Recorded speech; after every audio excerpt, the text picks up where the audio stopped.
ආයුබෝවන්. මේ මොහොත අහම්බයක් නෙවෙයි. මේ මොහොත අතීත සිද්ධි ගැලපීමක ප්‍රතිඵලයක්.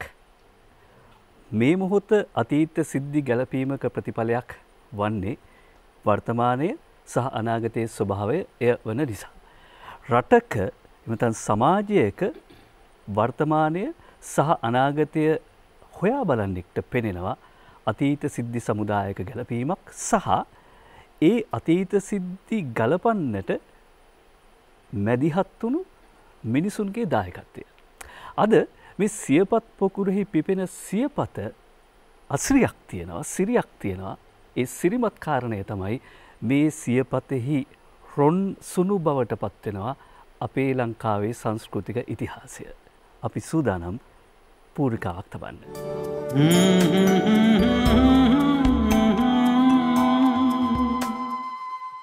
සෝමබන්දු විද්‍යාපති සූරීන් සම්ප්‍රදාය සහ නව්‍යත්වය නිසි සමෝසමේ භාවිත කරපු චරිතයක්.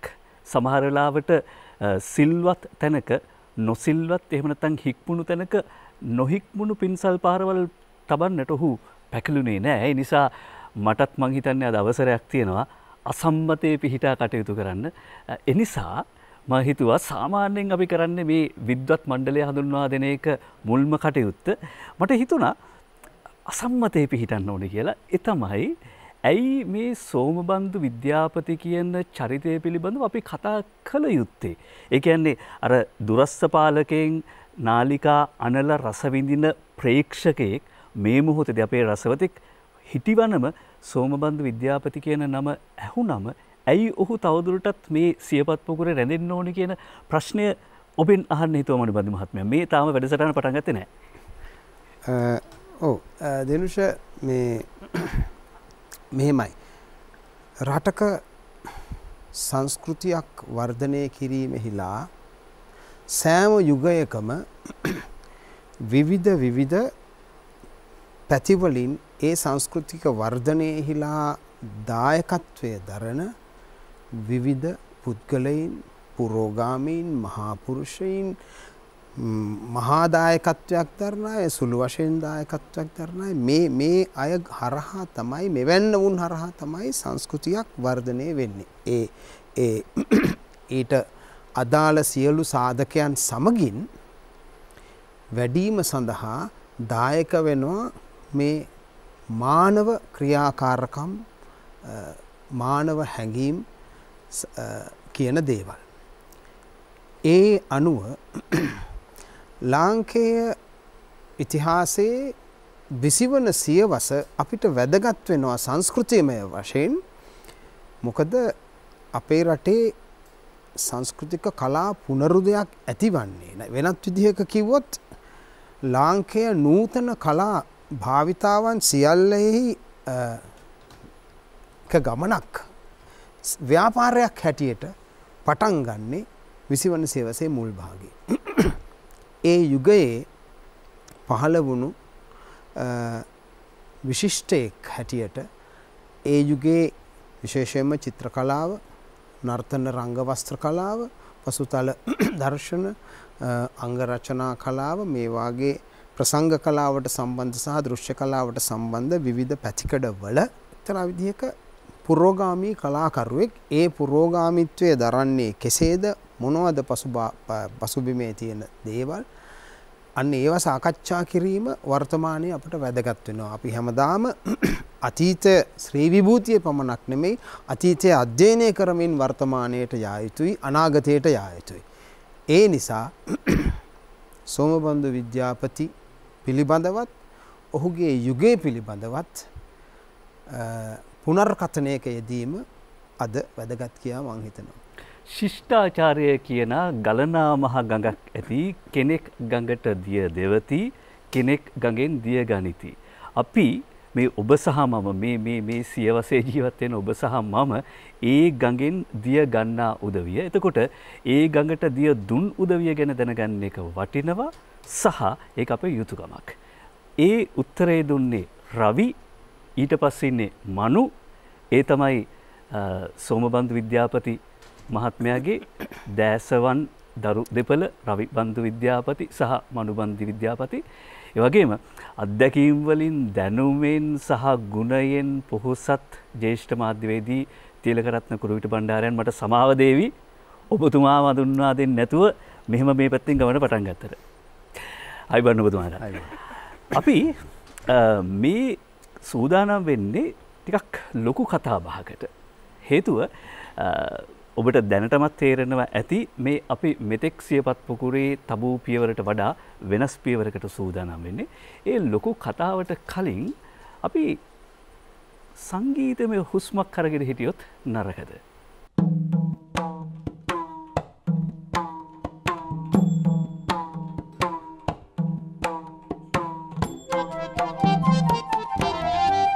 दुल्निमल दिसी से दिसी सर दंबरे दिसी सर दंबरे सिरी कल्ला कल्ली तोरे रेंदी उर में तूरे सिरी कल्ला कल्ली तोरे रेंदी उर में तूरे nebla kit patla id nebla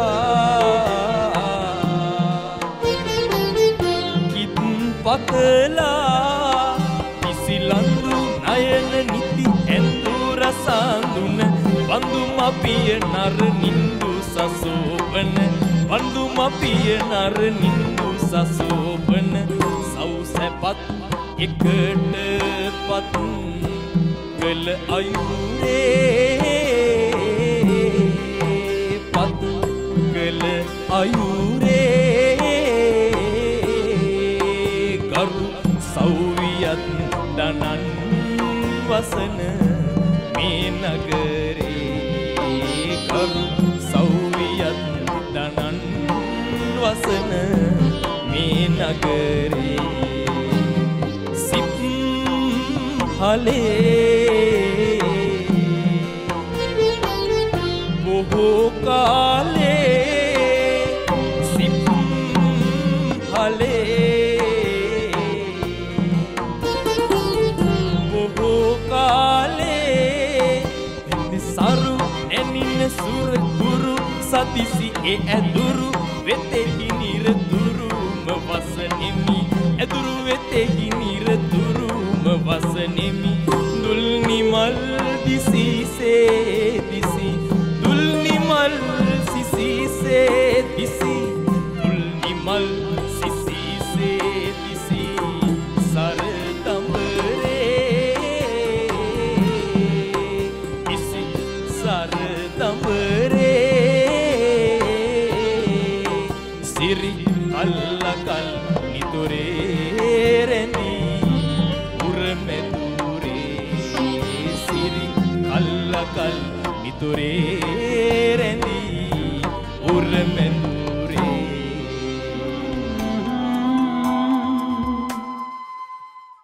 ඔය එකක් පමණයි අද අපේ සියපත් පොකුරේ සංගීත කුලකයේ වංග සංගීතය ඇහෙවි, බෙන්ගලි සංගීතය ඇහෙවි, නාඩගම් ඇහෙවි, නෘත්‍ය ඇහෙවි උපකුලක ගණනාවක් තියෙනවා. මහදිරුවරුන් ගී ගයාවි. ඒ නිසා මේ එක තප්පරයක්වත් අත්හැරිය යුතු සියපත් පොකුරක් නෙවෙයි. සාමාන්‍යයෙන් අපි ප්‍රබන්ධයක් කියවාගෙන යද්දි මුලින් ඉඳලා අගට කියවාගෙන යනවා. ඒක තමයි අපේ සිරිත. හැබැයි නිබන්ධනයක් කියවද්දි ආපස්සට බලනවා, පිටු කීපයක් ඉස්සරහට ගිහිල්ලා බලනවා. කියවපු තැනක් ඉරිගහලා බලනවා. එහෙම නැත්නම් වෙන පොතක් අරන් බලනවා. නිසා අද මේ විද්වත් මණ්ඩලයට යොමු කරන ප්‍රශ්නත් හරියට නිබන්ධනයක් කියවනා හා සමාන වෙනවා. එහෙම් මෙහෙන් අහන්න ඉඩ තියෙනවා. අර ප්‍රබන්ධයක් වගේ නෙවෙයි. හේතුව සෝමබන්දු විද්‍යාපති කියලා කියන්නේ නිබන්ධනයක් කියලායි මට හිතෙන්නේ. අර නාඩගම් ගිය හද්දිත් අපිට මතක් වුණා මේ කුරුවිට බණ්ඩාර මහත්මයා මේ අම්මේ පෙම්බරා තොසකර දෙන්ට අවසරා ජෝර්ජ් මහරජා ගුණ කඳ කරමි වර්ණනා කියලා ඒ කාලේ මේ ඉස්කෝලේ ගියපු දරුවොත් ජෝර්ජ් රජුරුවන්ගේ ගුණ ගායනා කරලා තමයි ඉස්කෝලේදී වැඩ පටන් ගත්තේ කියලා අපි අහලා තියෙනවා. මේ කොලනියක්ව තිබිච්ච කාලෙදිනේ උපදින්නේ සෝමබන්දු විද්‍යාපති මහත්මයා මේ පරම්පරාව කොහොමද අපි හඳුනගන්නේ? ඔව් සෝමබන්දු විද්‍යාපති කලාකරුවා බිහි වෙන්නේ අධිරාජ්‍ය යුගයේදී. ඕනෑම රටක් අධිරාජ්‍යවාදීන් යටත් කරගත්තට පස්සේ මුලින්ම ඔවුන් මේ රට දැහැ ගන්න කරන පරිශ්‍රමය තමයි ඔවුන් ඒ රටේ සංස්කෘතිය විනාශ කරන්න වෑයම් කරනවා. ඒ සංස්කෘතියේ අනන්‍යතා ලක්ෂණ නැති කරලා විනාශ කරායින් පස්සේ තමයි ඔවුන්ට මේ රට ජාතිය කොලොනියක් බවට පත් කරගන්න පුළුවන් වෙන්නේ, ගොදුරු කරගන්න පුළුවන් වෙන්නේ. මේ නිසා අධිරාජ්‍ය යට කරගත්ත ඕනෑම රටක් ඔවුන් මුලින්ම කරන්නේ ඒ රටේ සංස්කෘතියට ගරහලා ඔවුන් ගැරහීම පමණක් නෙවෙයි. ඒ රට වැසියන් ලවත් ඊට පරිභව කරවල තමයි නවත්තන්නේ. මේ නිසා අපේ රටේ අධිරාජ්‍යවාදී යුගය ඇතුළේදී ඔවුන් අපේ රටවැසියන්ගේ මනස හදාගත්ත අපේ කමට පරිභව කරන්න, නිග්‍රහ කරන්න. ඒක මදිපුංචිකමක් හැටියට හිතන්න. මේ නිසා අපේ කලාව මුළුමනින්ම බැහැරට ගියා. ඔවුන් ගෙනාපු ඔවුන්ගේ විජාතික සංස්කෘතිය අගය කරන්න, ඒවායින් යම් වෙන වෙන වාසි ලබා ගැනීමේ අභිප්‍රාය ඇතුව ඒ තැනට අපේ ජනතාව තල්ලු වුණා. මේ නිසා අපේ කලාව දිගින් දිගටම පිරිහිලා ගියා. රවීන්ද්‍රනාත් tagore කියන්නේ රටක් දැහැගන්න මුලින්ම කරන්න ඕන ඒ රටේ සංස්කෘතිය නැති කරන එක කියලා. අපි දන්නවා අධිරාජ්‍යවාදීන් අපේ රටේ වැව් සංස්කෘතිය මුලින්ම විනාශ කරා. කෘෂිකර්මය විනාශ කරා. අපේ මේ දේශීය කලාව සම්පූර්ණයෙන් වල්වැදෙන්න ඇරියා. ඉතින් මේ තත්ත්වක මේ වගේ යුගයක තමයි සෝමබන්දු විද්‍යාපති පහළ වෙන්නේ. එවක ප්‍රබුද්ධ පිරිසකට තමයි අර අධිරාජ්‍යවාදයේ පීඩනය මැඩගෙන තමන්ගේ කලාව අගය කරන්න, තමන්ගේ කලාවේ අක්මුල් හොයාගෙන යන්න ධෛර්යය තිබුණේ ප්‍රබුද්ධ කලා පරපුරකට පමණයි. tagore ලංකාවට ඇවිල්ලා එතුමා දේශන කළාට පස්සේ උදේශංකර්ගේ නෘත්‍ය පෙන්නලා මේ රටේ ඔහු කරපු දේශනය අපේ රටේ ඒ ප්‍රබුද්ධ පිරිස අපේ කලාවේ සුළමුල හොයන්න පෙළඹවීමක් කරා. මේ පෙළඹවීමට අහුවෙච්ච ප්‍රබුද්ධයන් අතර කෙනෙක් තමයි සෝමබන්දු විද්‍යාපති. එතුමා අපි දන්නවා දැන් අද වෙලා තියෙන දේ අරගෙන බැලුවාම දිනුෂ අපි හැම වෙලේම ජාත්‍යන්තර වෙන්න වෑයම් කරනවා. අපේ කලාකරුවන් සංගීතය, චිත්‍රකලාව, සාහිත්‍ය මේ හැම එකෙම ඔවුන්ගේ පරමාභිලාෂය තමයි ජාත්‍යන්තර වීම. ඔවුන් ජාත්‍යන්තර වෙන්න හදන්නේ අපේ කලාවේ මේ හැඳුනුම්පත විනාශ කරගෙන. උදාහරණයක් හැටියට බලන්න ලියෝ ටෝල්ස්ටෝයි ජගත් සාහිත්‍යධරයෙක් වුණේ ඔවුන්ගේ රුසියානු සලකුණ ඉවත් කළාද? ඒ රුසියානු භාවය, රුසියානු අනන්‍යතාවත් සමග තමයි ඔහු ජගත් සාහිත්‍යධරයෙක් වුණේ. ෂේක්ස්පියර් විශ්ව සාහිත්‍යකරුවෙක්, විශ්ව නාට්‍යකරුවෙක් වුණේ ඔවුන්ගේ අනන්‍යතාව රැකගෙන. ඔබතුමා ගෙනාපු රූපකය හරි වැදගත්. ඒ කියන්නේ අපේ හැඳුනුම්පත නැති කරගෙන අපි මොකටද ජාත්‍යන්තරයට ගිහිල්ලා? කියන්නේ අපේ පාස්පෝර්ට් එක නැතුව අපිට ජාත්‍යන්තරයට යන්න ඉඩක් තියනවාද? දැන් මේ කියන යුගය, ඒ කියන්නේ 1920 ගණන් කියන යුග අපි අහලා තියෙන විදිහට දැන් ලංකාව ඔබතුමා කියපු අර ප්‍රභූ පැලැන්තිය මේ අපේ මුල් හොයන්න උත්සාහගත් යුගයක්. දේවාර සූරසේන කියන නම් අපිට සංගීතයේදී ඇහෙනවා. එහෙම නැත්නම් ඔලිව ගුණතිලක මහත්මයාගේ ලේලිය නර්තනයට ආවා කියලා අපි ඒ ප්‍රභූ පරම්පරාව වෙනවා. එතකොට මනෝබන්දු මහත්මයා දැන් කොට්ටාවේ ධර්මපාල විද්‍යාලයේ පළවෙනි සිසුවා පන්නිපිටිය ධර්මපාල විද්‍යාලයේ පළවෙනි සිසුවා බවට පත් වෙන්නේ සෝමබන්දු විද්‍යාපති මහත්මයා. එතන තියෙන පොඩි සංස්කෘතික හැරවුමක්. ඒ කියන්නේ කෝට්ටේ සාන්ත තෝමස් විද්‍යාලයේ ඉඳලා තමයි එන්නේ ධර්මපාල විද්‍යාලයට. මේක මට හිතෙන මේක සංස්කෘතික කතා අර තිලකරත්න කුරුවිට බණ්ඩාර මහත්මයා පටන් ගත්ත සංස්කෘතික කතන්දරේ මේ සිද්ධිය තුළ තියෙනවා කියලා මට හිතෙනවා. නිදර්ශනයක් කියලා. ධර්මපාලතුමාගේ මූලිකත්වයෙන් මේ ධර්මපාල විද්‍යාලයේ ආරම්භ වෙන්නේ. ඔව්. ධර්මපාලතුමා විසින් පරිත්‍යාග කරන ලද ඉඩම මූලිකත්වයේ දරන්නේ ඇත්තටම අපේ රටේ පහළ වූ විශිෂ්ටම අධ්‍යාපනඥයෙක් වන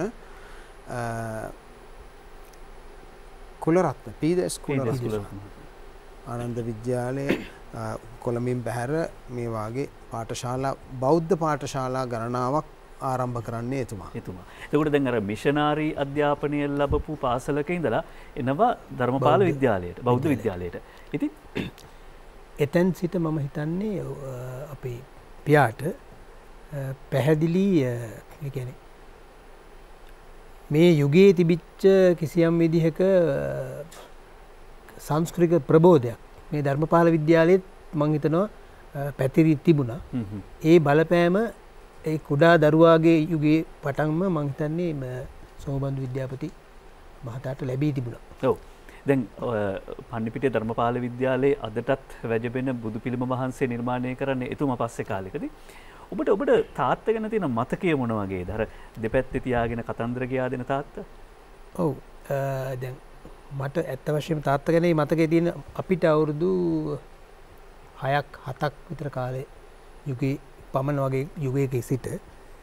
එතකොට ඒ කියන යුගයේ අපි දැන් මම නම් ඇත්ත වශයෙන්ම තාත්තගේ මුල් ගෙදර ඉපදිච්ච දරුවෙක්. නමුත් මට මතකයේ තියෙන්නේ අපි ඊට පසුව වෙනත් නිවසක හිටපු යුගයක්. ඒ යුගයේ අපිට ඉතාම මතකයි එක්තරා විදිහකට දැන් අපි අහලා තියෙනවා චිත්‍රසේන කලායතනය තමයි මේ යුගයේ මේ මුල් අපේ පියා ඇතුළුව බොහෝ කලාකරුවන් ගණනාවක් රැඳී හිටපු කිසියම් විදිහක සංස්කෘතික මධ්‍යස්ථානයක්, නිකේතනයක් වගේ ප්‍රබෝධක සංස්කෘතික තෝතන්නක් කියලා කියන්න පුළුවන්. නමුත් මට හිතෙනවා අපි පොඩි කාලේ දැක්කා අපේ නිවසෙත් කිසියම් විදිහක එවැනි විවිධාකාර තාත්තත් එක්ක ගනුදෙනු කරපු තාත්තත් එක්ක කටයුතු කරපු ශිල්පීන් මතකයිද නම් වලින්? ඔව් මට පැහැදිලි මතකයක් තියෙනවා. අපි අපේ ගෙදරම කිසියම් විදිහට අපේ ගෙදරම හිටපු නතර වෙලා හිටපු තාත්තගේ ගෝල පිරිස් ප්‍රධාන වශයෙන් සීවලි ඊළඟසිංහ කියන අද ඉන්න ප්‍රවීණ චිත්‍ර ශිල්පියා. එතකොට විමලසේන ඩයස් නැමැති චිත්‍ර මූර්ති ශිල්පියෙක් ඔහු. ඒ වගේම අපේ සමහර අපේ ඥාතීන් අපේ ගෙදර නිවසේ නිතරම හිටියා. මේ තාත්තගේ කටයුතුත් එක්ක ඒගොල්ලන් සම්බන්ධ වෙලා තිබුණා. නිතරම සිද්ධ වුණේ චිත්‍ර නිර්මාණය වෙනවා. එතකොට රංග වස්ත්‍ර නිර්මාණයට අදාළ කටයුතු සිද්ධ වෙන්න තියෙනද ඒ සඳහා මේ පිරිස් ගණනාවක් එකතු වෙලා තිබුණා. ඒ වගේම එතකොට අපිට කියන්න පුළුවන් අනිත් පැත්තෙන් තාත්තා හැමතිස්සෙම උත්සාහ කළා මේ දැන් එයා දැකපු එයා කියවපු යම් දේ කිසියම් විදිහකට එයාට ආభాෂය වෙච්ච දේ අපිට පුළුවන් විදිහට සරල විදිහට කියා දෙන්න. විශේෂයෙන් රාමායනය වගේ කෘතියක්. රාමායනයේ මූලික කතන්දර, එතකොට බයිබලයේ කතන්දර වගේ දේවල්. අනිත් පැත්තෙන් ග්‍රීක සාහිත්‍යයේ යම් කතා මේ අපිට පුළුවන් ආකාරයට අපි දෙන්නට මෙහෙම වාඩි කරලා කතා කරන අවස්ථාව මට උන්කක් මතකයට ලැබෙනවා. මං හිතන්නේ මට පොඩි වුණ පූර්ණයක් කරන්න අවසර දෙන්න දෙනුෂ. ඒ තාත්තා පෙර අපර දෙදිග සංස්කෘතීන්ගෙන් සාහිත්‍යයෙන් කලාවෙන් විශාල ආභාසයක් අනුප්‍රාණයක් ලබාපු කෙනෙක්. ඒ නිසා ભેදයකින් තොරව මේ දෙකේම සාහිත්‍ය මෙහෙම ආග්‍රහණය කරලු. බොහොම නිතරම කියවපු කෙනෙක් ඉංග්‍රීසි සිංහල භාෂා දෙකෙන්ම. ඔය කියවපු යුගයේ මට හොඳට මතකයි මේ මල්ලි එතකොට පුංචි අර අපේ මුල් මහගෙදර අපි දෙන්නව දෙපැත්තේ තියාගෙන එක දිනයක සද්ධර්ම රත්නාවලිය කියලා ඒක පැහැදිලි කරලා දෙනවා. අනිත් දවසේ හෝමර්ගේ ඉලියඩ් හරි ඔඩිසි හරි කියවලා ඒක පැහැදිලි කරලා දෙනවා. ඊළඟ දවසේ රාමායන කතාව කියනවා. ආයේ මේ මට කුඩා කාලේ මතකයි ඔය ඉස්සර තිබුණ අපි පුංචි කාලේ ක්ලාසික්ස් ඉලස්ට්‍රේටඩ් කියලා කොමික් මේ සීරීස් කතා. ඒ චිත්‍ර කතා මේ වල තිබුණේ ෂේක්ස්පියර්ගේ නාට්‍යවල කතා, ඇලෙක්සැන්ඩර් ඩුමාගේ නවකතාවල කතා මේවා තමයි තිබුණේ. ඒවා ගෙනත්ලා අපිට ඒ කොමික් කියවලා ඒවා නාට්‍යානුසාරයෙන් රංගපාල පෙන්වන අවස්ථා පවා තියෙනවා. එහෙම පසුබිමක් අපට ඒ ලබා දුන්නා. ඒ අතරතුරේ පුස්තකාල වලින් ගෙනල්ලා එයාගේ කලෙක්ෂන් එකේ තිබුණ පොත්, චිත්‍රකලාව, මූර්ති පිළිබඳව දැන් ඒ හරහා තමයි දැන් මම ඊටාම කුඩා කාලේදී ඔය බෙන්ගාලි පුනරුදේ ගැන දැනගන්නේ තාගෝරතුමා ගැන හෝ ඒ ෆංග සංගීතයේ පණ්ඩිත රවිශංකර් ගැන. අනෙක් පැත්තෙන් ජේකොබ් ඊප්ස්ටන් වාගේ මූර්ති ශිල්පියෙක් ගැන.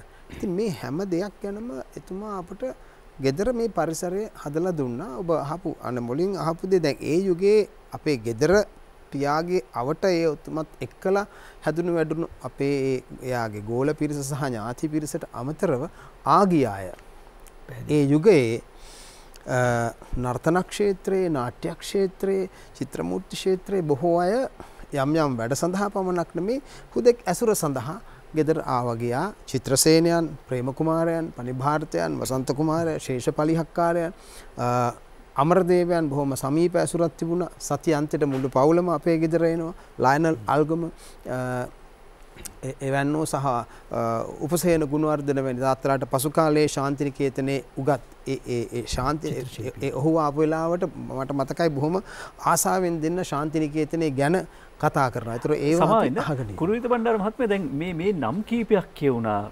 ප්‍රේම කුමාරේ පිටවෙල මහත්මයා, චිත්‍රසේන මහත්මයා.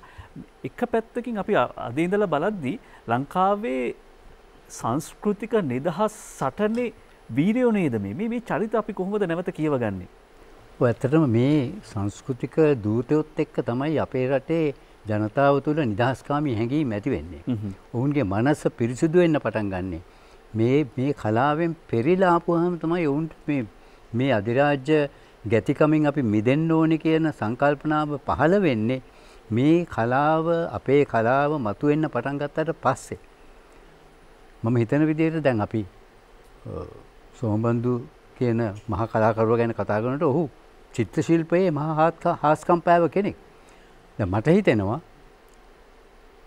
අපි අමූර්ත චිත්‍ර කලාව මේ ඇබ්ස්ට්‍රැක්ට් ෆෝම් එකේ චිත්‍ර අඳින්න පටන් ගත්තේ පිකාසෝටත් ඉස්සෙල්ලා. ඔබතුමා එහෙම කියන්නේ? අපේ තිවංක පිළිමගේ චිත්‍ර, සීගිරි සිතුවම්, දඹුල්ලේ සිතුවම් මේවා පිකාසෝට ඉස්සර වෙලා අපේ ශිල්පීන් නැදපු අමූර්ත කලාව. ස්වභාවික චිත්‍ර කලාව නෙවෙයි. බටහිර අධිරාජවාදීන් ඇවිල්ලා අපට ඉගැන්වුවේ ඒගොල්ලොන්ගේ අර කොපි කරා වගේ සිතුවම් ස්වභාවික සිතුවම් කලාව. අපේ සාල්ලිස් මාස්ටර්ලත් ඉගෙන ගත්තේ අර සුද්දන්ගේ මූණු වලට ජටා බැඳලා මේ සිදුවත් කුමාරයයි කියලා කියන මට්ටමට තමයි අපි මේකට ගොදුරු වුනේ මේ වාණිජ්‍ය චිත්‍ර කලාවට. අපේ අර පාරම්පරික වටිනා නිර්මාණශීලී චිත්‍ර කලාව යට ගියා. එතකොට මේ කලාකරුවන්ගේ අවදිවීමත් සමග පිබිදීමත් සමග තමයි අපට අපේකම මතු කරගන්න ඕන වෙන්නේ, විමුක්තිය ලබා ගන්න ඕන වෙන්නේ. නිදහස ලැබුණොත් තමයි අපේ කලාව වඩාත් විකසිත වෙන්නේ කියන හැඟීම ඇති වෙන්නේ මේ කලාකරුවන් නිසා. ඔව්. ඒ හැඟීම් ජනිත වෙන පරිසරය කොහොමද නිර්මාණය වෙන්නේ කියලා විමසන එක ලොකු කුතුහලයක් තියෙනවා. දැන් ඊළඟ ගීතයේ රස විඳින්න තියෙනවා. හැබැයි දැන් සෝමබන්දු විද්‍යාපති මහත්මයා පහළ වෙන්නේ පන්නිපිටිය ප්‍රදේශය. පන්නිපිටිය කියලා කියන්නේ මේ අගනගරයට ප්‍රත්‍යන්ත වන්නේ වී නමුත් එක පැත්තකින් මේ හේවාගම් කෝරළය, අනෙක් පැත්තෙන් සියනෑ කෝරළය, ඊට පස්සේ රයිගම් කෝරළය මේකට මැදි වෙච්ච නැත්නම් ඊළඟට කැලණිගම් මිටියාවතේ තියෙන හරි විචිත්‍රවත් සංස්කෘතික කලාපයක්. මේකේ බලිතොවිල් තියෙනවා, නාඩගම්. ඒ පරිසරය ගැන කොහොමද තාත්තට ආభాසය ඔබට මතකයිද? ඔව් ඇත්තටම දැන් තාත්තා ඒ ගැන කියලා තියෙනවා. අපි උපදින යුගය වෙනකොට ඒ පරිසරය නැහැ. නමුත් තාත්තලා කුඩා කාලේ නිතරම මේ ශාන්ති කර්ම, බලිතොවිල්, විශේෂයෙන්ම බලි කලාව. එක පැත්තකින් තාත්තාගේ පරපුරක් බලි ශාන්ති කර්ම කරපු පරම්පරාවක් පන්සල් චිත්‍ර කලාව සහ බලි ශාන්ති කර්ම. ඒ බලි ශාන්ති කර්ම කලාව ඊළඟට මේ පන්නිපිටියේ ගමට නාඩගම් කණ්ඩායම් පිටින් පැමිණෙනවා. ඉතින් ඇවිල්ලා සතියක් විතර නාඩගම් මඩුව තියෙනවා. ඉතින් තාත්තලා කුඩා කාලේ ඒ නාඩගම් මඩුවෙම තමයි ඒ පුංචි කාලේ මේ ඊට පසු කාලිනව ටීටර් යුගය වෙනකොට ඒව තිබුණා. ඉතින් මේ වාගේ ඊළඟට ගමේ තිබුණ පන්සල් අපේ පන්නිපිටිය ආවට තියෙනවා, මොරකැටිය පන්සල තියෙනවා, පන්නිපිටිය පන්සල තියෙනවා. මේවා තිබුණ අර මෙතුමා සඳහන් කළ එක්තරා විදිහක අර කොළඹ යුගයේ අර සාර්ලිස් සම්ප්‍රදායේ චිත්‍ර මූර්ති ඒව නිතරම දකින්න තියෙනවා. පන්සලේ කරන මේ චාරිත්‍ර වාරිත්‍රයේ ආගමික චාරිත්‍ර මෙන්න මෙවැනි පරිසරයක් ඇතුලේ තමයි තාත්තලා හැදෙනදී පන්නිපිටිය ග්‍රාමය සුවිශේෂයි. මට මතකයි තිස්සාබේසේකර මහත්මයාට ලොකු උවමනාවක් තිබුණා. ඒවකට මාත් එක්ක නිතර කියනවා රවි අපි දෙන්න එක්කහුව වෙලා මේ කැලණි මිටියාවතේ මේ සංස්කෘතිය ගැන යමක් ලියමු කියලා. කැලණි මිටියාවතේ සංස්කෘතිය අධ්‍යයනය කරන්න හොඳ මාතෘකාවක්. දැන් අර කිව්වා නාඩගම් කණ්ඩායම් ඇවිල්ලා ඊට පස්සේ නෘත්‍ය කණ්ඩායම් ආවා කියලා. අපිට වෙනත් රහක් තියෙන ගීයක් විඳින්න පුළුවන්. අපි මහාචාර්ය කෝලිත බාන දිසානායකයන්ට ඇරයුම් කරනවා අපි වෙනුවෙන් ගයන්න කියලා බොහොම ගෞරවයෙන්.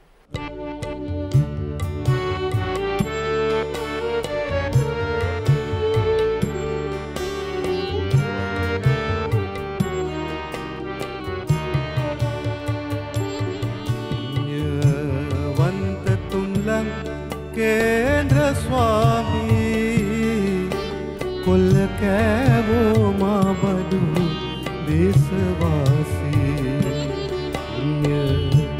वंत तुमलंग केंद्र स्वामी कुल कैवो माँ बधु देशवासी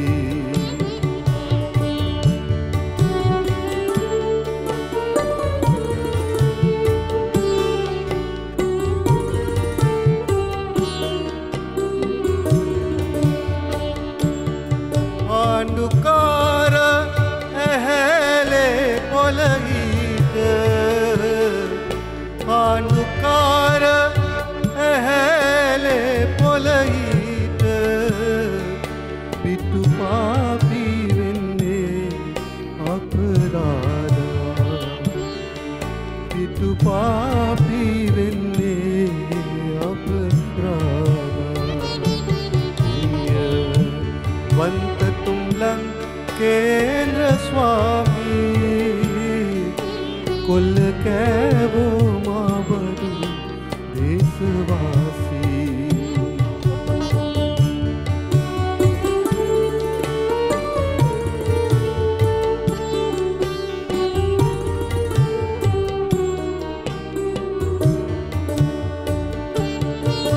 अंधकार अहले पोलही अंधकार अहले पोलहित पितु पापी वेन्ने अपराध पितु पापी वेन्ने अपराध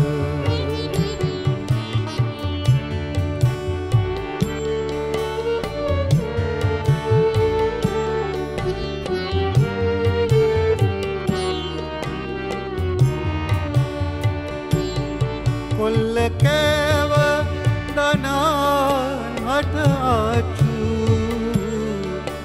कुल कैव दनान हट आचू अधिकारम दुन्ने नेत स्वामी अधिकारम दुन्ने नेत स्वामी वंत तुलं केंद्र स्वामी कुल कैवो माँ बधु देशवासी देशवासी देशवासी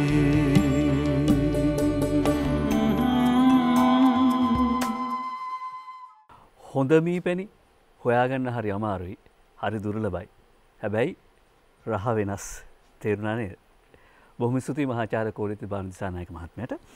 දැන් ඊළඟ ප්‍රශ්නයත් අර රවි මනු දෙබෑයන්ට තමයි යොමු වෙන්නේ. මිෂනාරි පාසලක ඉගෙන ගන්නවා.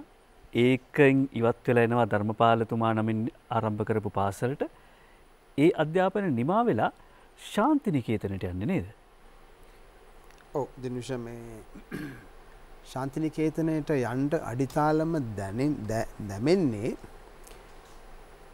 ධර්මපාලය ඇති කරපු පීදේශ් කුලරත්න මැතිතුමා විසින්ම කරන ලද තවත් කාර්යයක් නිසා. එතුමා මේ අධ්‍යාපන කාර්ය කරගෙන යන ගමන් සංස්කෘතික ප්‍රබෝධයටත් වැඩ කරනවා. ඒ සඳහාම මරදානේ ඇති කරනවා නැෂනල් තියටර් ජාතික රංගහල කියන ආයතනය.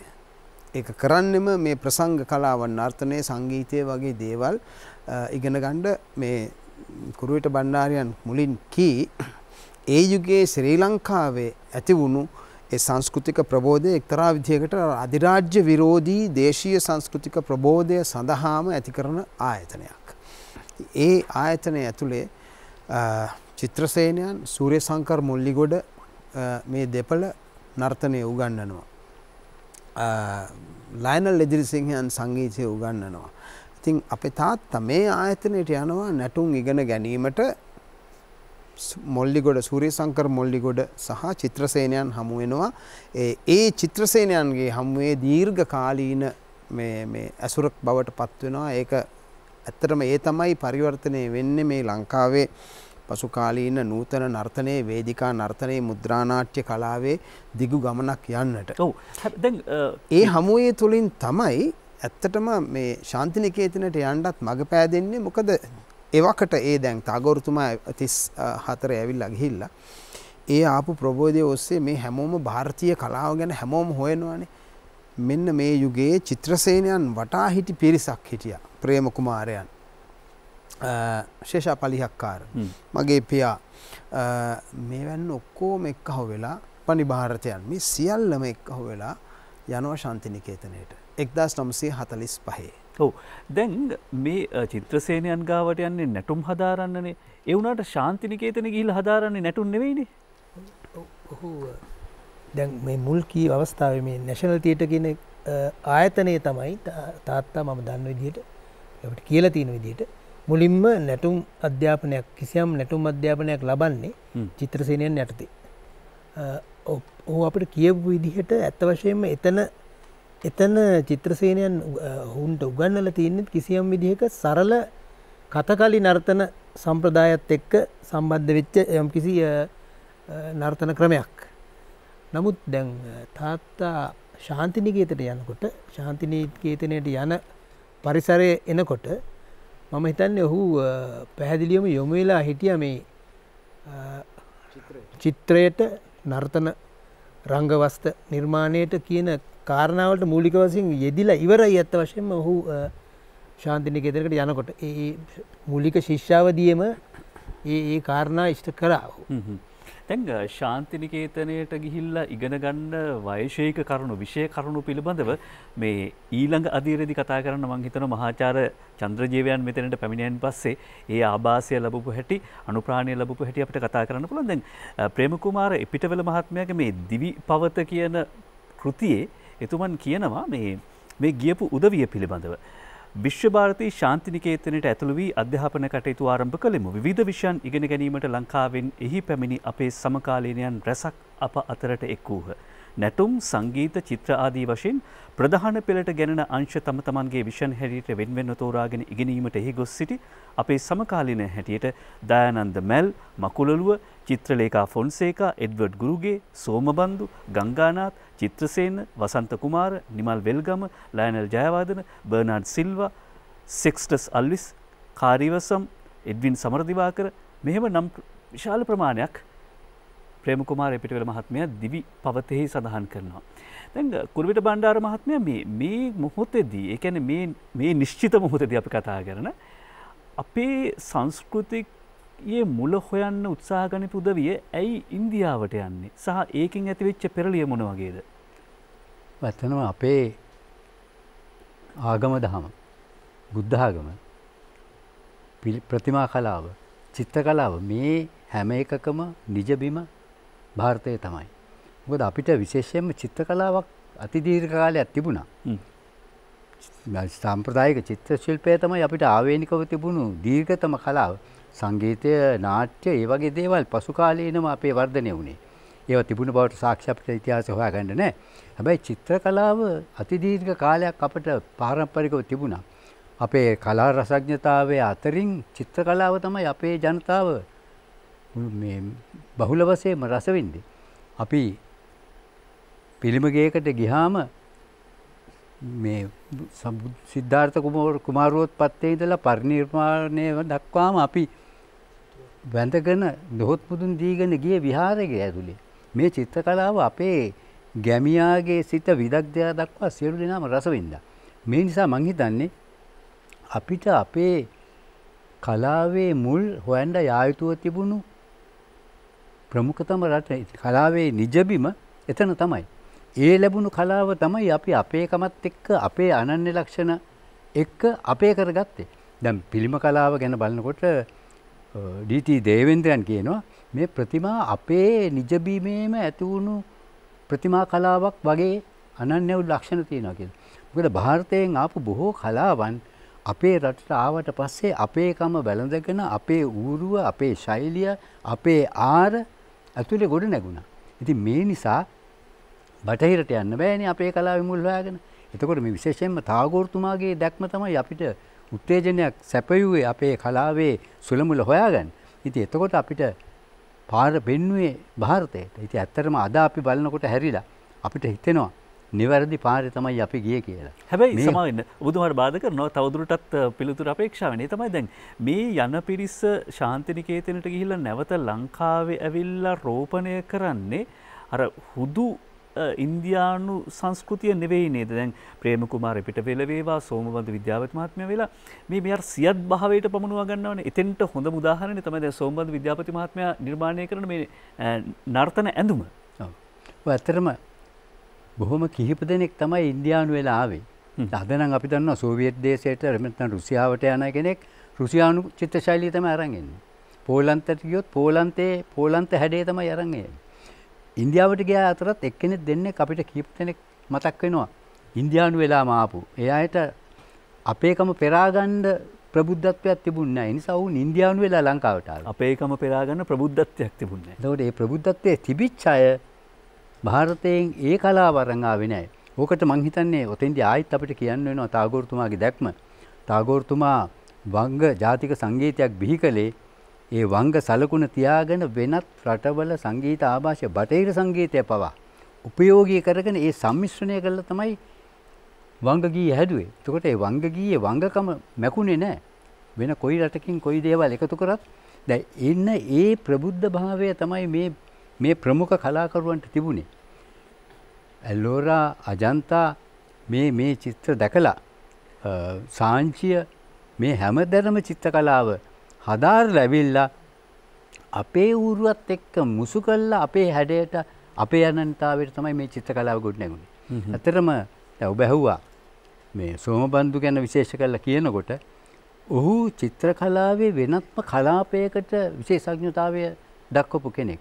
ඔහු ಭಾರತයේදී විශේෂයෙන්ම කතකලි රංග වස්ත්‍රාභරණ ගැන හැදෑරුවා. එතකොට මේ කලාපයට යොමු වෙච්ච වෙනත් චිත්‍රකාරයෙක් මට මතක් වෙන්නේ නැහැ ಭಾರತයට ගිය අය අතුරින්. සෙසුවය, නර්තනය, සංගීතය වෙනත් බොහෝ කලාවන් ප්‍රගුණ කරලා ආවා. හැබැයි සෝමබන්දු මේ චිත්‍ර කලාවේ වෙනම කලාපයක් තෝරගෙන එහි ඈතින් ඈතට ගිහිල්ලා හදාරලා ආවේ. මේ නිසා ලංකාවේ රංගවස්ත්‍ර නිර්මාණයෙන්, රංග ආයිත්තම් නිර්මාණයෙන්, රංග භාණ්ඩ නිර්මාණයෙන් මේ හැම අතින්ම එකම විශාරදයා මගේ දැක්මට හසු වන සෝමබන්දු විද්‍යාපති පමණයි. ඒ නිසා තමයි චිත්තසේනයන්ගේ බොහෝ නල දමයන්ති, කරදිය, සාම විජය, රාමායනය මේ හැම එකකම ඔහු රංග වස්ත්‍ර නිර්මාණය කරා. මේ රංගයට වස්ත්‍ර නිර්මාණය කිරීමේදී ඔවුන්ට නටන්න පුළුවන් වෙන්න ඕනේ. ඒ පිරිමි කාන්තා ඇඳුම කාන්තාවන්ට උචිත වෙන්න ඕන. පිරිමින්ට ඔවුන්ගේ අර තාණ්ඩව ලක්ෂණ සහිතව නර්තනයට ඉඩකඩ තියෙන්න ඕනේ. මේ සියලු දේ සලකලා ඕනේ රංග වස්ත්‍ර නිර්මාණය කරන්න. එතකොට වර්ණ, ආලෝකය, සමබරතාව, රිද්මය, චලනය මේ ඔක්කොම ගැන හිතලා තමයි රංග භාණ්ඩ, රංග වස්ත්‍ර නිර්මාණය කරන්න ඕනේ.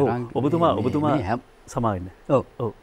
ඔව් මේ නිසා ඔහුගේ විශාරදත්වයේ තිබුණා මෙන්න මේකට. මේ නිසා තමයි චිත්‍රසේනයන් ඔහුගේ අර උතුම්ම මේ කූට ප්‍රාප්තිය වෙන නල දමයන්ති වගේ එකකට, කරදිය වගේ එකකට මේවා නිර්මාණය කරගත්තේ. මට හිතෙනවා දැන් ඔතෙලෝ නාට්‍යයට වුණත් ඒ බටහිර නාට්‍යයකට ගැළපෙන විදිහට අපේ නර්තනයට පහසු වෙන විදිහට රංගවස්ත්‍ර නිර්මාණය කිරීමේ සුකනම්මේ මනසක් ඔහුට තිබුණා. ඉතින් මේ නිසා මෙවැනි ප්‍රබුද්ධ කලාකරුවන්ගෙන් තමයි නූතන සංස්කෘතික ප්‍රබෝධය වර්ධනය වුණේ.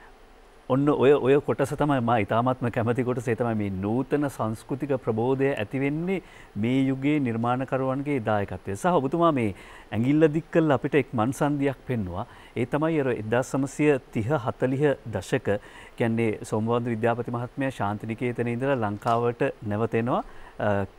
චිත්‍රසේන මහත්මයාගේ අසපුවට නැවත වතාවක් යනවා. දැන් මේ කාලෙවෙද්දී අපිට තිබිච්ච ප්‍රශ්නයක් තමයි විශේෂයෙන්ම අපි නර්තන ඇඳුම මොකක් විය යුතුද කියලා. මොකද්ද සෝමවන්ත මහත්මයා යෝජනා කරපු උත්තරේ? දිනුෂ මේ ඒක සිදුවෙන්නේ මෙහෙමයි. දැන් අපේ දේශීය සාම්ප්‍රදායික නැටුම පවතින්නේ ශාන්ති කර්මයේ. මේ චිත්‍රසේනයන් වැනි අය කරන එක ප්‍රධාන දැන් ඔවුන්ගේ ಭಾರತ අධ්‍යාපනයෙන් පසු සිදුවන්නා වූ ඒ කලා අභ්‍යාස ධාරාවේ ප්‍රධාන අවස්ථා 3ක් පෙන්눔 කරනවා. එක තමයි විශේෂයෙන්ම අපේක අපටම ආවේනිකව මුද්‍රානාට්‍ය කලාවක් නිර්මාණය කිරීම. දෙවැන්න කෙටි නර්තනාංග විවිධ සංගීතය ආශ්‍රිත සහ ಭಾರತයේදී ඔවුන් උගත් ඒකල නර්තනාංග අනුසාරයෙන් නැත්නම් ඒ ආభాසයෙන් ඔවුන්ගේ ශිෂ්‍ය ශිෂ්‍යාවට නැත්නම් ඔවුන්ටම මෙහෙදී නිර්මාණය කරපු ඒකල නර්තනාංග.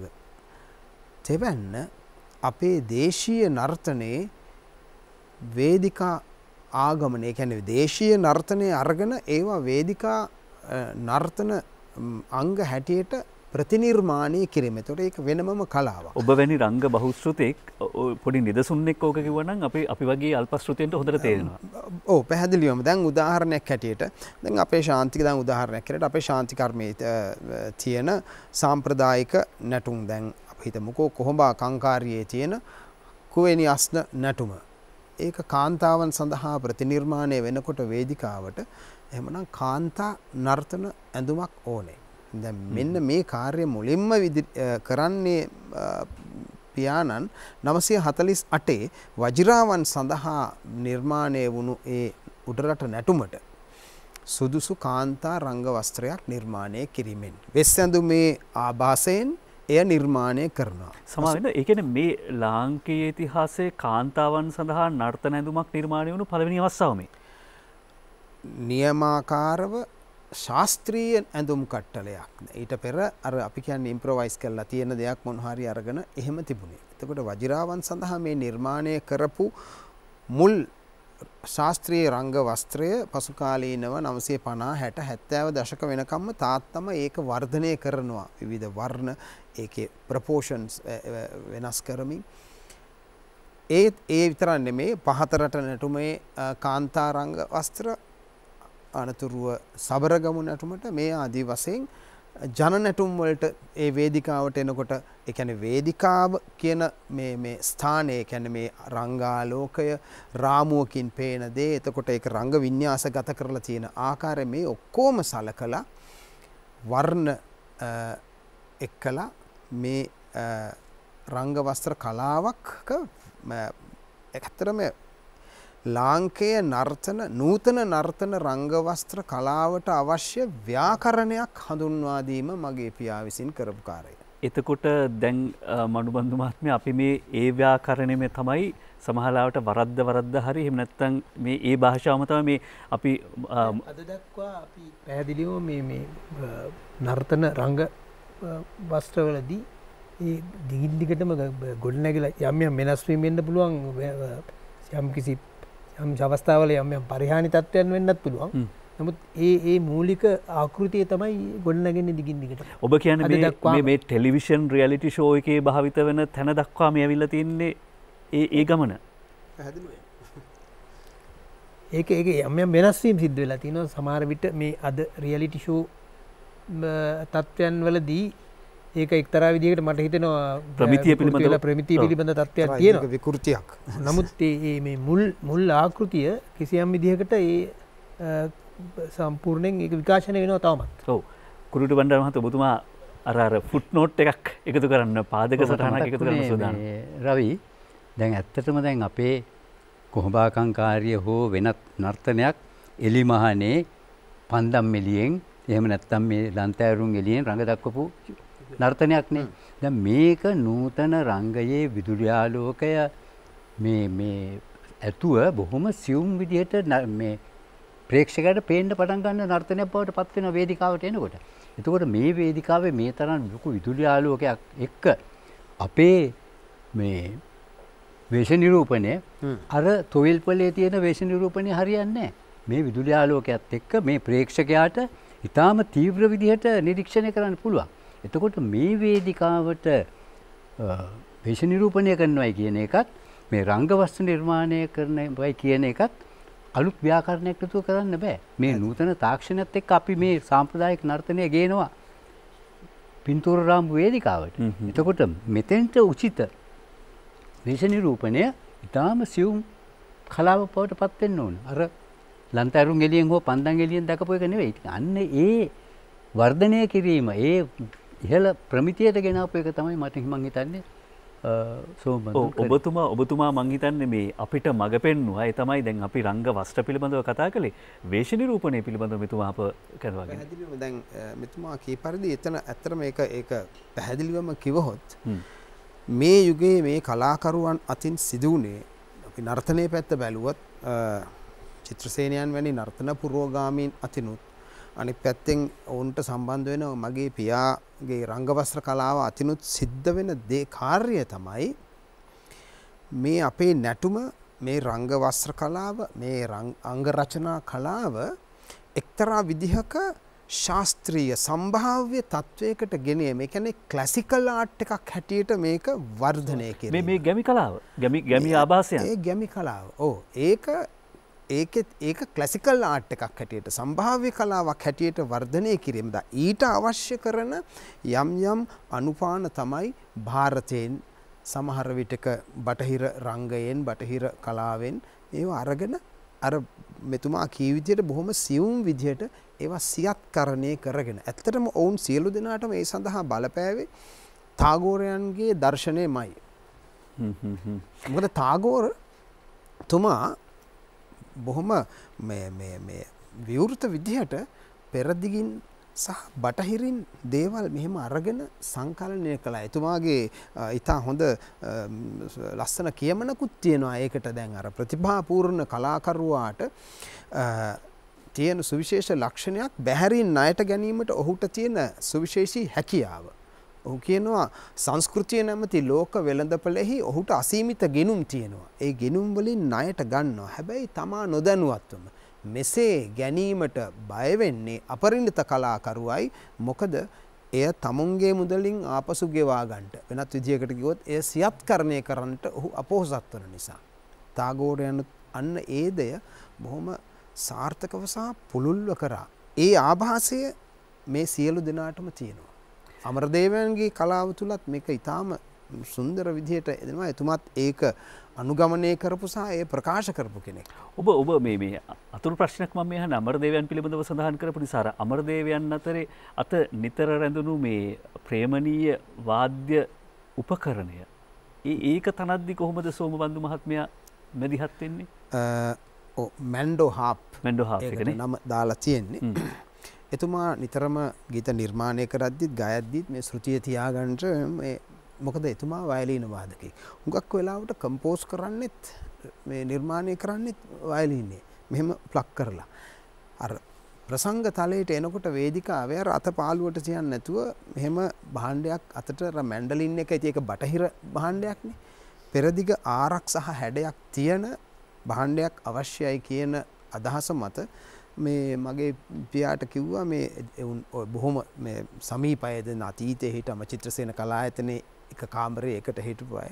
ඉතින් මේ බඳු මේක මේ ඩිසයින් කරමුකෝ කියලා ඇවිදින්න එහෙම කියලා ඔය මැන්ඩෝ හාප් එකේ ආකෘතිය සකස් කරලා දුන්නේ තාත්තා ඒ ආකාරයට. රස කතාත් ගොඩාක් තියෙනවා. තිලකරත්න කුරුවිට බණ්ඩාරයන් වෙතට යමු වෙන්න කලින් මේ පීබී පෙරේරා මහත්මයා 1953 ලියපු කවියක් අර කලින් උපුට ගත්ත දිවි පවතෙහි ප්‍රේමකුමාර පිටවලයන් එකතු කරනවා.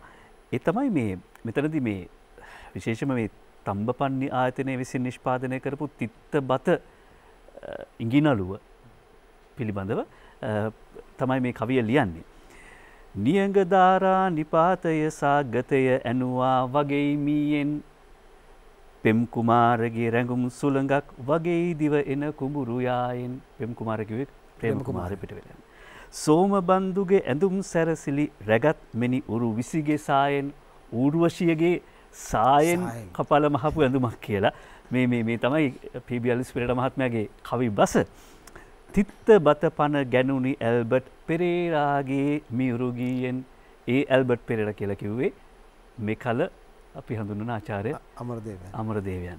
දැන් මේ සංකලනය සහ මට මෙන්න මේකයි කියලා කුරුවිට බණ්ඩාර මහත්මයා ඔබෙන් ප්‍රශ්නයක් අහන්න රාමුගත කරගන්න හරි අමාරුයි. හැබැයි මේ එක යුගයක්. ඒ කියන්නේ ඉංගිනලුව මෙච්චර ජනප්‍රිය වෙනවා. මේකට දායකත්වයේ දක්වන උදවිය ගැන සඳහන් වෙනවා. එතනදී මේ සෝමබන්දු විද්‍යාපති කියන චරිතයේ භූමිකාවක් අපි කොහොමද හඳුනගන්නේ? ඔය ඇත්තටම මේ මම කිව්වා චිත්‍ර කලාවේ වෙනම කලාපයක් ඔහු තෝරගත්තා කියලා. ඒ නිසා මේ දැන් ඔය ප්‍රේම කුමාර, චිත්‍රසේන, වසන්ත කුමාර, ගංගානාථ මේ ඔක්කොම ಭಾರತයට ගිහිල්ලා යම් දෙයක් උකහාගෙන ඇවිල්ලා අපේ කලාව පෝෂණය කරපු අය. එතකොට මේ අයට මේ රංගභූමිය සහ රංගවස්ත්‍ර සම්බන්ධව හිටපු විශාරදයා තමයි සෝමබන්දු. ඒක නිසා මම හිතන්නේ සැලීන් සංදේශෙත් එතුමා. ඒතකොට මේ අපේ දේශීය අනන්‍යතාව තියෙන පළමුවෙනි මුද්‍රා නාට්‍ය හැටියට සැලකෙන්නේ සැලීන් සංදේශය. ඒකට තමයි ඇල්බර්ට් පෙරේරා නමින් අමරදේව මුල්වරට ගායනා ඉදිරිපත් කරන්නේ. ඒකෙන් තමයි ඔහුට ඉන්දියාවට යන්න අමරදේව අරමුදල පිහිටුවන්නේ ඩී.බී. ධනපාල සහ සරච්චන්ද්‍රයන් එකතු වෙලා. එතකොට මේ ඔක්කොටම මඟ පෑදෙන්නේ මෙතනින්.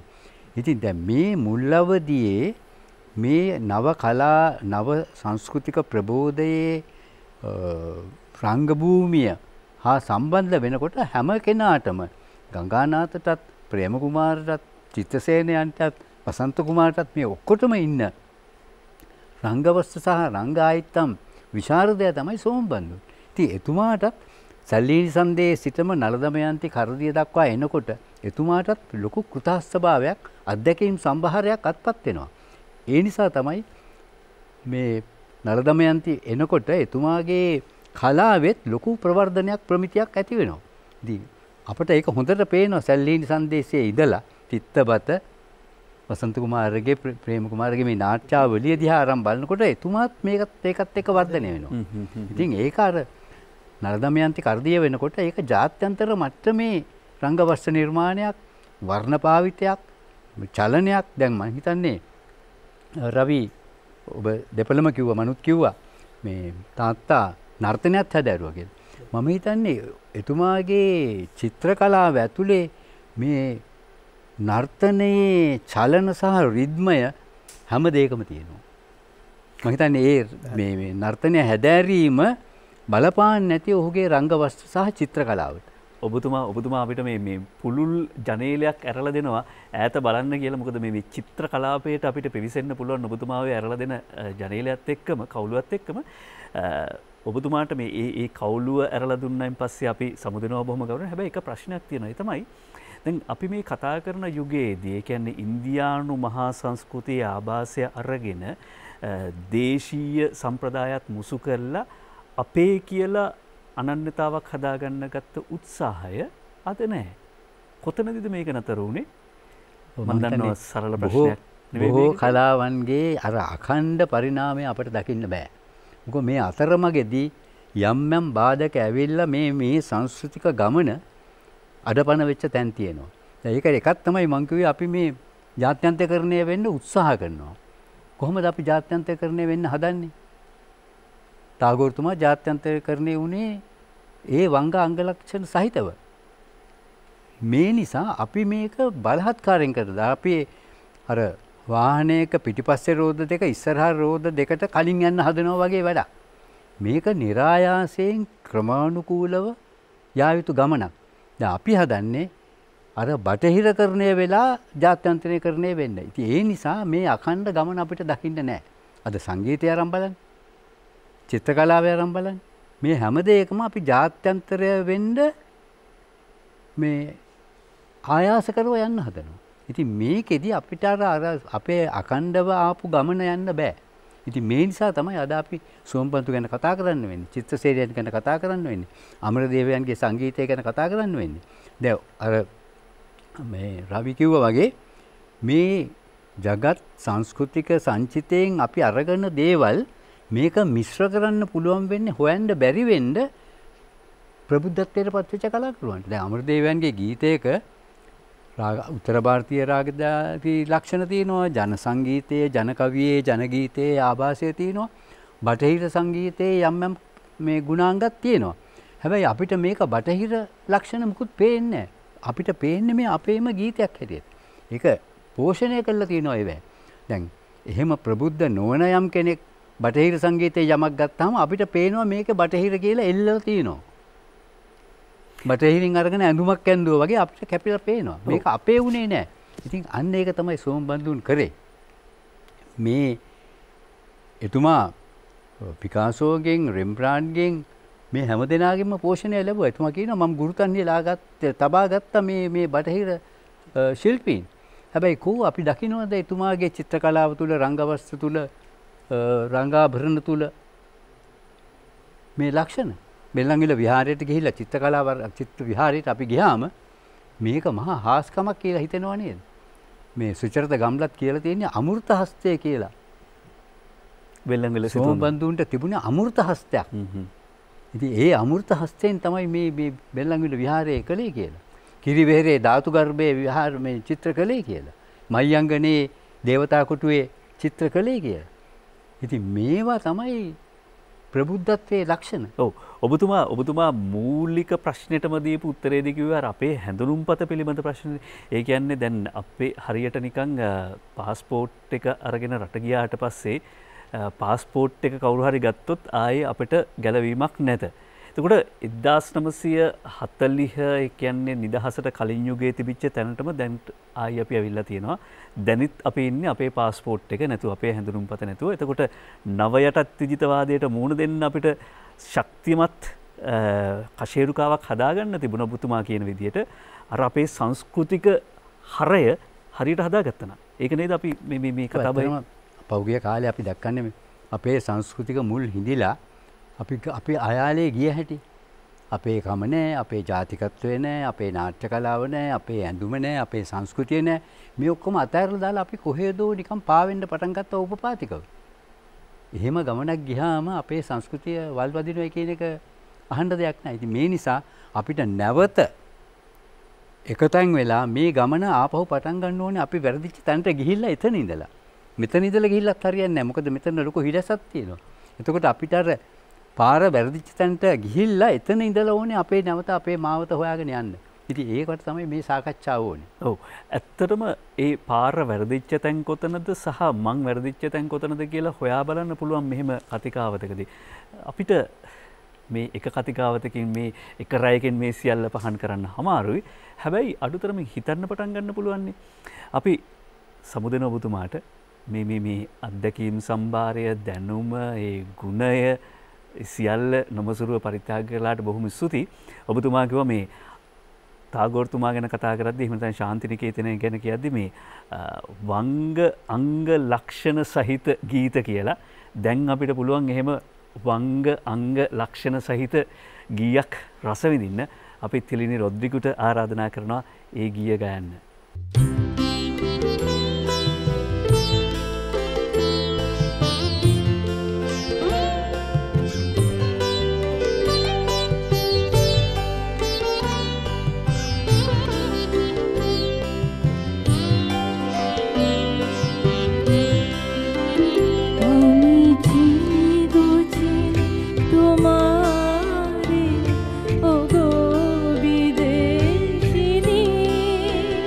তুমি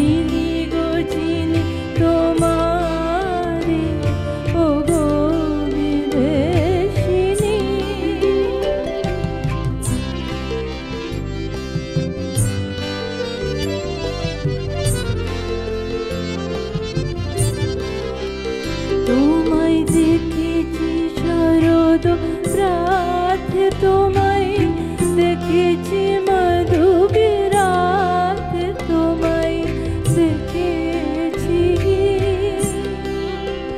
দিদিমা যারে ও গো বিদেশিনী, আমি আকাশে পাতিয়া গান শুনেছি, শুনেছি তোমারে গান, আমি তোমারে সপেছি প্রাণ গো বিদেশিনী,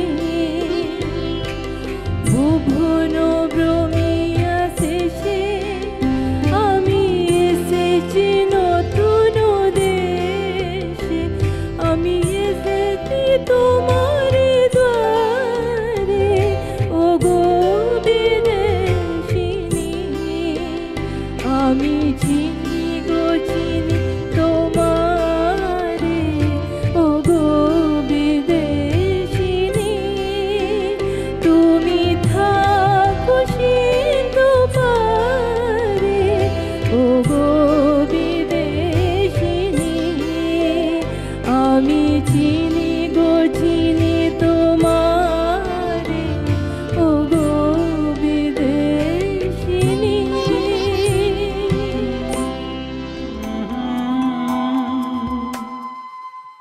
වංග ගීයෙන් පස්සේ අපි අපේ කතිකාසනවල වෙනසක් කළා, වියත් ස්වභාවය වෙනසක් කළා. ඊටාම උචිත පුද්ගලයෙක් මේ මාතෘකාවට මේ නිබන්ධනයට කරුණ සපයන්නට අපි ආරාධනා කළා.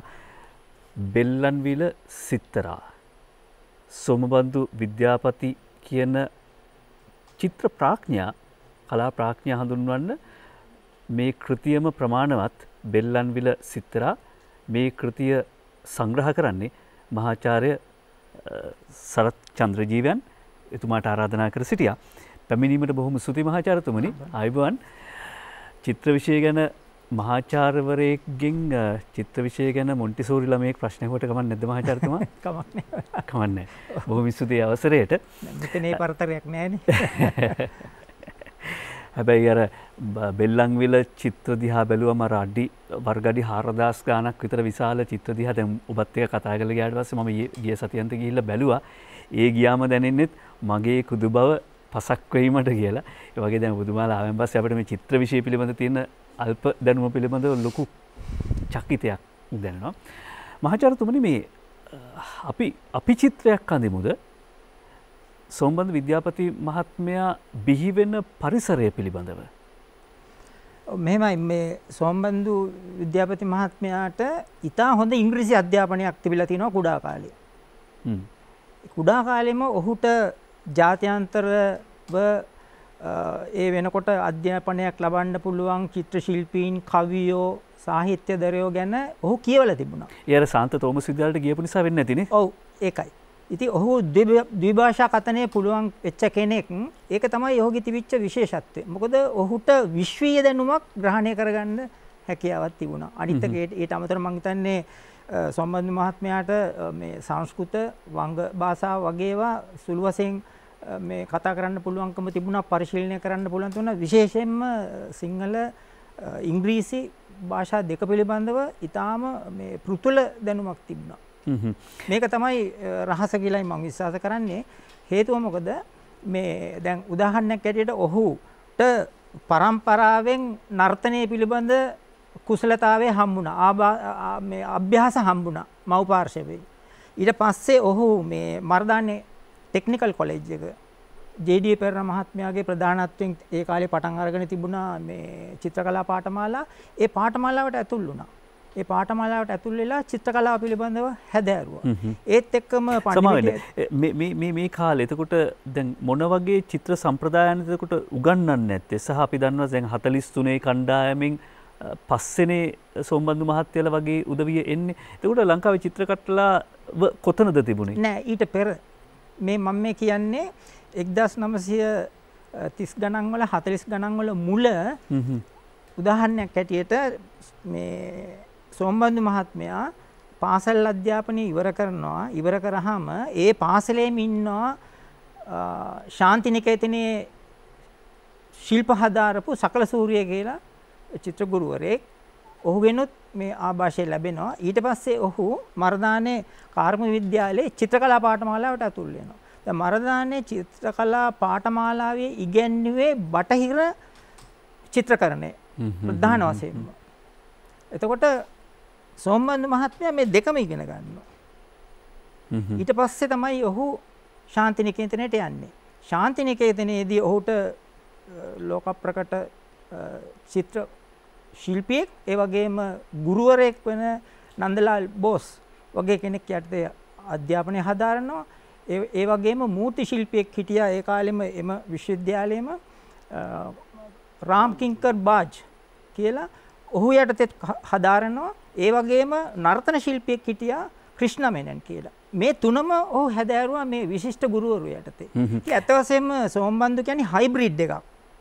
මොකද විවිධ විෂයන් ගැන දැනුමක් තිබිච්ච බහුශික්ෂණ චරිතයක්. ඒක තමයි මේ විශේෂත්වය. ඔව්. දැන් ඔබ කිව්වා මේ නන්දලාල් බෝස් කියන චරිතය පිළිබඳව. දැන් අපි මෙහෙම කිව්වොත් හරිද? ඒ කියන්නේ සාහිත්‍ය සංගීත විෂය ගත්තාම ටාගෝර්තුමා නම් ඉන්දියානු චිත්‍ර විෂයෙහි ටාගෝර් නන්දලාල් බෝස් කියලා කිව්වොත් ඒක හරිද? එහෙම තැනකට ගෙනාවොත් ඒක වැඩිද? ඉන්දියානු චිත්‍ර කලාවෙත් ඒක ප්‍රොෆෙසර් මට වඩා හොඳින් විස්තර කරાવી. අර අයිකොනික් ෆිගර් එකක් කියලා අපි කියන්නේ ඒ අර මහා මේ පුරුෂයෙකු හැටියට එන්නේ. හැබැයි එතුමා අධ්‍යාපනය ලබන්නේ ටාගෝර්තුමාගේ මේ මාමණ්ඩිලා වන අබනින්ද්‍රනාත් ටාගෝර් ගගනේන්ද්‍රනාත් ටාගෝර් වැන්නවුන් යටතේ. ඒකම බටහිර චිත්‍ර කලාවෙත් යම් ආభాසයක් ලබනවා. මම හිතන්නේ මේ රොතන්ස්ටයින් නේද? විලියම් රොතන්ස්ටයින් වැනි අයගෙන්. ඉතින් ඔබ කිව් පරිදි චිත්‍ර කලාවේ මහා පුරුෂයෙක් ඉතින් එවැන්නෙකුගෙන් අධ්‍යාපනය ලැබීම සුවිශාල භාග්‍යයක් මම හිතන්නේ. ඔව්. මම උටා ගන්නවා බෙල්ලන්විල මියුරල්ස් කියලා මහාචාර්ය ඇල්බර්ට් ධර්මසිරි මහත්මයා සංග්‍රහ කරන කෘතිය.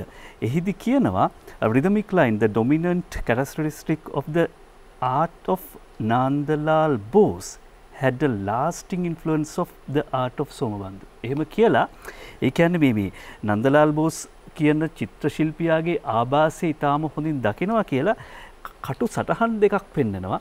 මෙන්න මේ කටු සටහන් දෙක ඔස්සේ අපිට කතාව තව ඉස්සරහට ගෙනියන්න පුළුවන් නේද මහාචාර්යතුමා?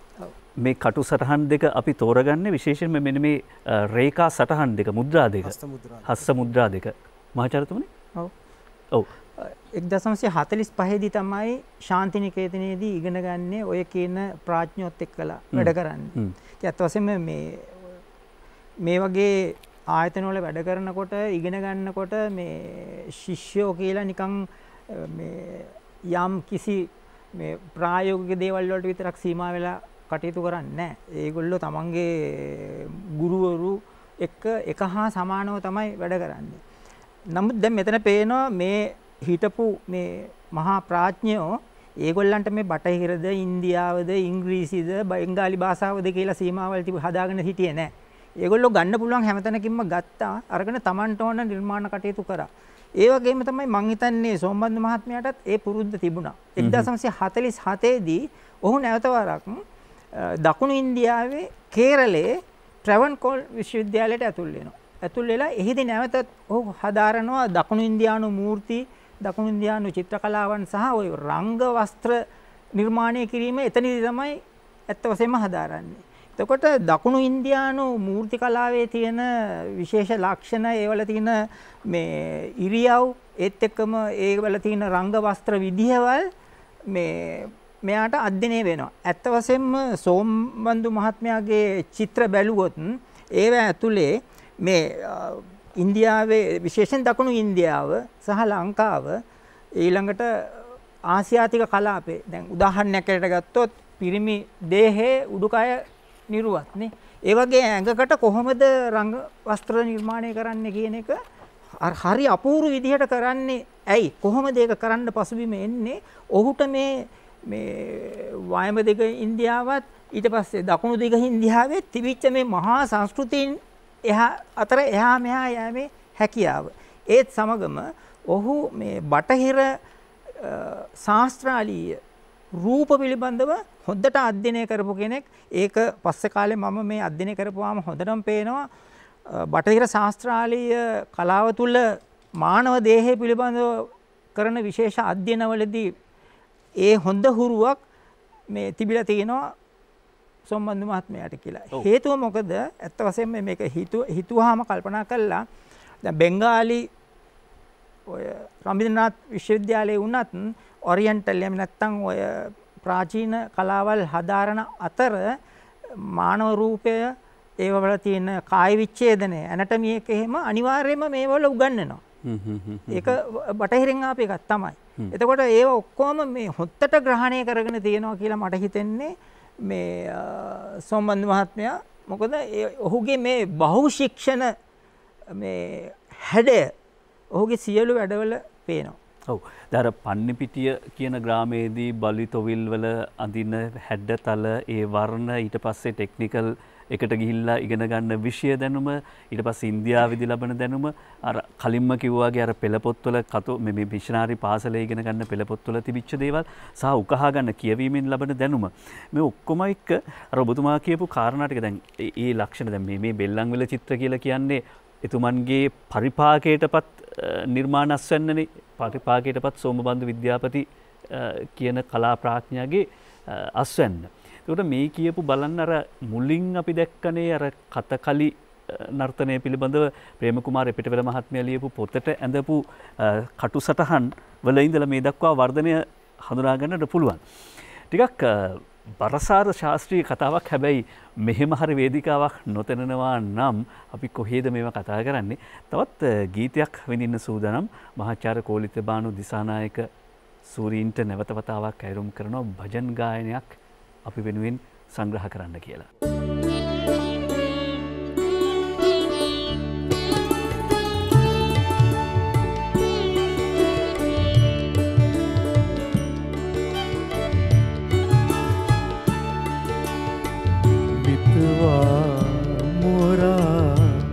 साजना मितवा मोरा साजना कलण परत मोहे घरी पाल छिन देनु कलण परत मोहे घरी पाल छिन देनु मितवा मोरा साजना मितवा मोरा साजना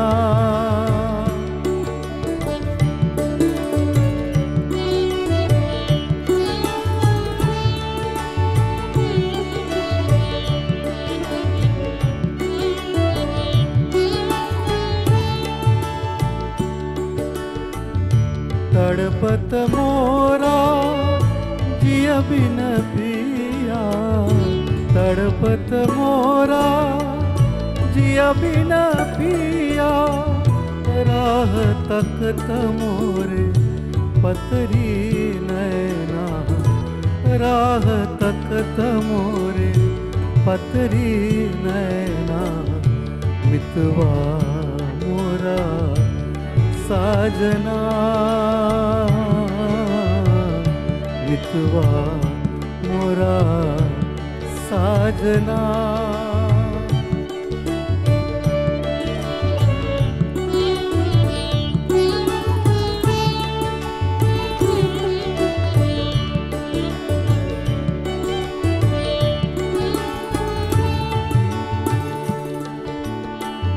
तड़पत मोरा जिया बिन पिया तड़पत मोरा जिया बिन पिया राह तकत मोरे पतरी नैना राह तकत मोरे पतरी नैना मितवा मोरा साजना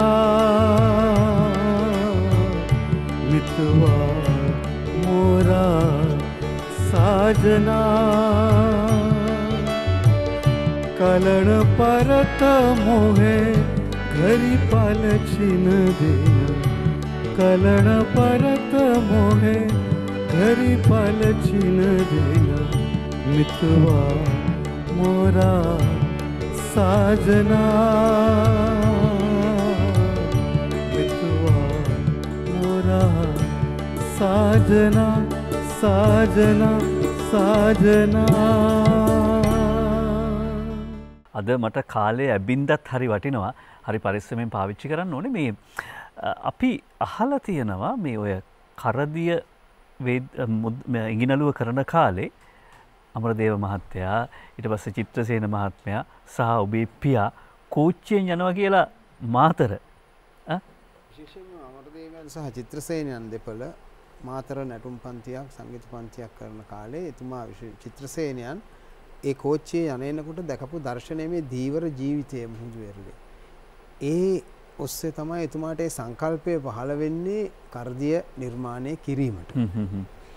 දැන් කරදිය නිර්මාණයේදී නල දමයන්ති ඊට පස්සේ මේ විදිය නිර්මාණ කිහිපයක මම නම කියන්න උත්සාහ ගන්නෑ මොකද නාමාවලිය විශාල නිසා. පසුතල නිර්මාණයේදී රංග වස්ත්‍ර නිර්මාණයේදී අංග රචනාවලදී දක්වපු දායකත්වයේ කතා කළා මදි කියලා මට හිතෙන්නේ තවමත් අපි.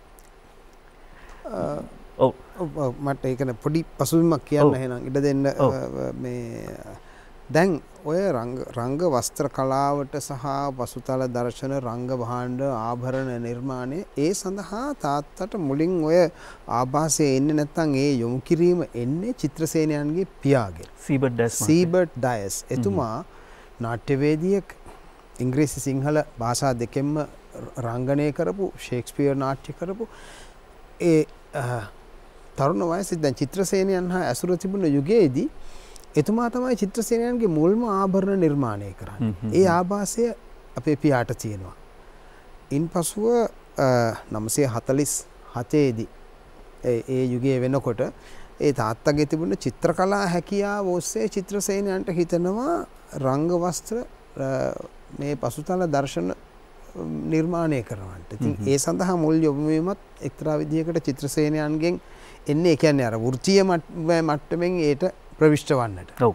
දැන් අපිට තියෙන මූලාශ්‍ර හරි අඩුයි. ඒ කියන්නේ ඡායාරූප, ඒ කියන්නේ සලරු හොයා ගන්නම නැති තරම්. මට මහත්මයා කොහොමද දැන් ඒ කාලේ මේ වෙනුවෙන් කරපු ගවේෂණය මොන වගේද තාත්තා සහ ප්‍රතිනිර්මාණය මොන වගේද කළේ? පැහැදිලිවම දැන් රංග වස්ත්‍ර නිර්මාණයට අමතරව ප්‍රධාන වශයෙන් මේ ලංකාවේ මුද්‍රානාට්‍ය කලාව විශේෂයෙන් මුද්‍රානාට්‍ය කලාවට අදාළ පසුතල නිර්මාණ ගණනාවක් අපේ තාත්තා විසින් නිර්මාණය කරලා තිනවා. ඒවට මම හිතන්නේ ඔහු උත්සාහ කළේ ඔහුට ආభాෂය ලැබුණෙත් මම හිතන්නේ එතනදිත් කියනවා කිසියම් විදිහක බටහිර මුද්‍රානාට්‍ය සහ රංග වේදිකාව පිළිබඳ කිසියම් විදිහේ ආభాෂයක්. මොකද ඔහුගේ සියලුම මුද්‍රානාට්‍ය වලට ඔහු නිර්මාණය පසුතල නිර්මාණය කරපු ඔහු භාවිතා කළේ අර බටහිර මුද්‍රානාට්‍ය වලට භාවිත කරපු අර රංග චිත්‍ර වස්ත්‍ර නැත්නම් බෑක්ඩ්‍රොප්ස්. ඒ ක්‍රමය තමයි ඔහු නිර්මාණය කළේ. මුළු මුද්‍රානාට්‍යයේම තියෙන කිසියම් විදිහකට සංකේතාර්ථයක් මුද්‍රානාට්‍යයේ හරය සංකේතාර්ථයක් හැටියට අරගෙන විශාල රංග වස්ත්‍රයක් පසුබිම් චිත්‍රයක් නිර්මාණය කරනවා. ඒකත් සම්බන්ධ කරලා කිසියම් විදිහකට අපි කටවුට්ස් කියලා කියන මේ යම් කොටස් එක්ක තමයි ඒක නිර්මාණය වෙන්නේ. ඉතින් ඒක මම හිතන්නේ මුල් කාලීන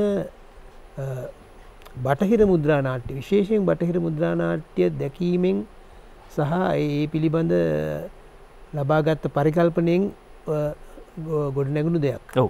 දැන් ඒ ප්‍රතිනිර්මාණ කාර්යභාරය ප්‍රතිනිර්මාණක කාර්යභාරය එනවා හොටබර යුද්ධය ඉබිකට්ට හොටබර නාට්‍ය වලින් එහාට ගිහිල්ලා වේදිකා නාට්‍ය කලාවට එක්ක වෙනවා. සරච්චන්ද්‍රයන්ගේ පබාවතී සහ හස්තිකාන්ත මන්ත්‍රය කියන නිර්මාණ දෙකට රංග වස්ත්‍ර නිර්මාණය කරනවා. ඒ වගේම සතිස්චන්ද්‍ර ඉදිරිසේනගේ නාට්‍ය 3ක් ප්‍රධාන වශයෙන් නාට්‍ය 3ක් තහංචි කියන නාට්‍ය, ඒ වගේම හොටබරි යුද්ධය කියන නාට්‍ය. ඒ නාට්‍ය අත් වශයෙන්ම මේ ජෝර්ජ් ඕවල්ගේ ඇනිමල් ෆාම් නාට්‍යයේ මූලික අනුරූපණයක් හැටියට කෙරුණු නාට්‍යය. ඒ හොටබරි යුද්ධයේම නිදසුනක් කොට ගත්තොත් දැන් ඒකේ ඉන්නේ මේ ඔක්කොම සත්තුනේ. ඒ රංග වස්ත්‍ර නිර්මාණය කරන කියන්නේ ලේසි වැඩක් නෙමෙයි. ඔව් පැහැදිලිවම. අනිත් එක මේ කියන නළුවන්ට ඒ තමන්ගේ රංගනයන් හරියට මතු කරලා දක්වන්න පුළුවන් විදිහට ඒ සත්ව චරිත නිර්මාණය කරන්න සිද්ධ වුණා. ඔව්. ඔතනින්ම අපිට පනින්න පුළුවන් ඊළඟ පියවරට ඒ තමයි මේ විශේෂයෙන්ම සිනමා නිර්මාණවල පසුතලයන්.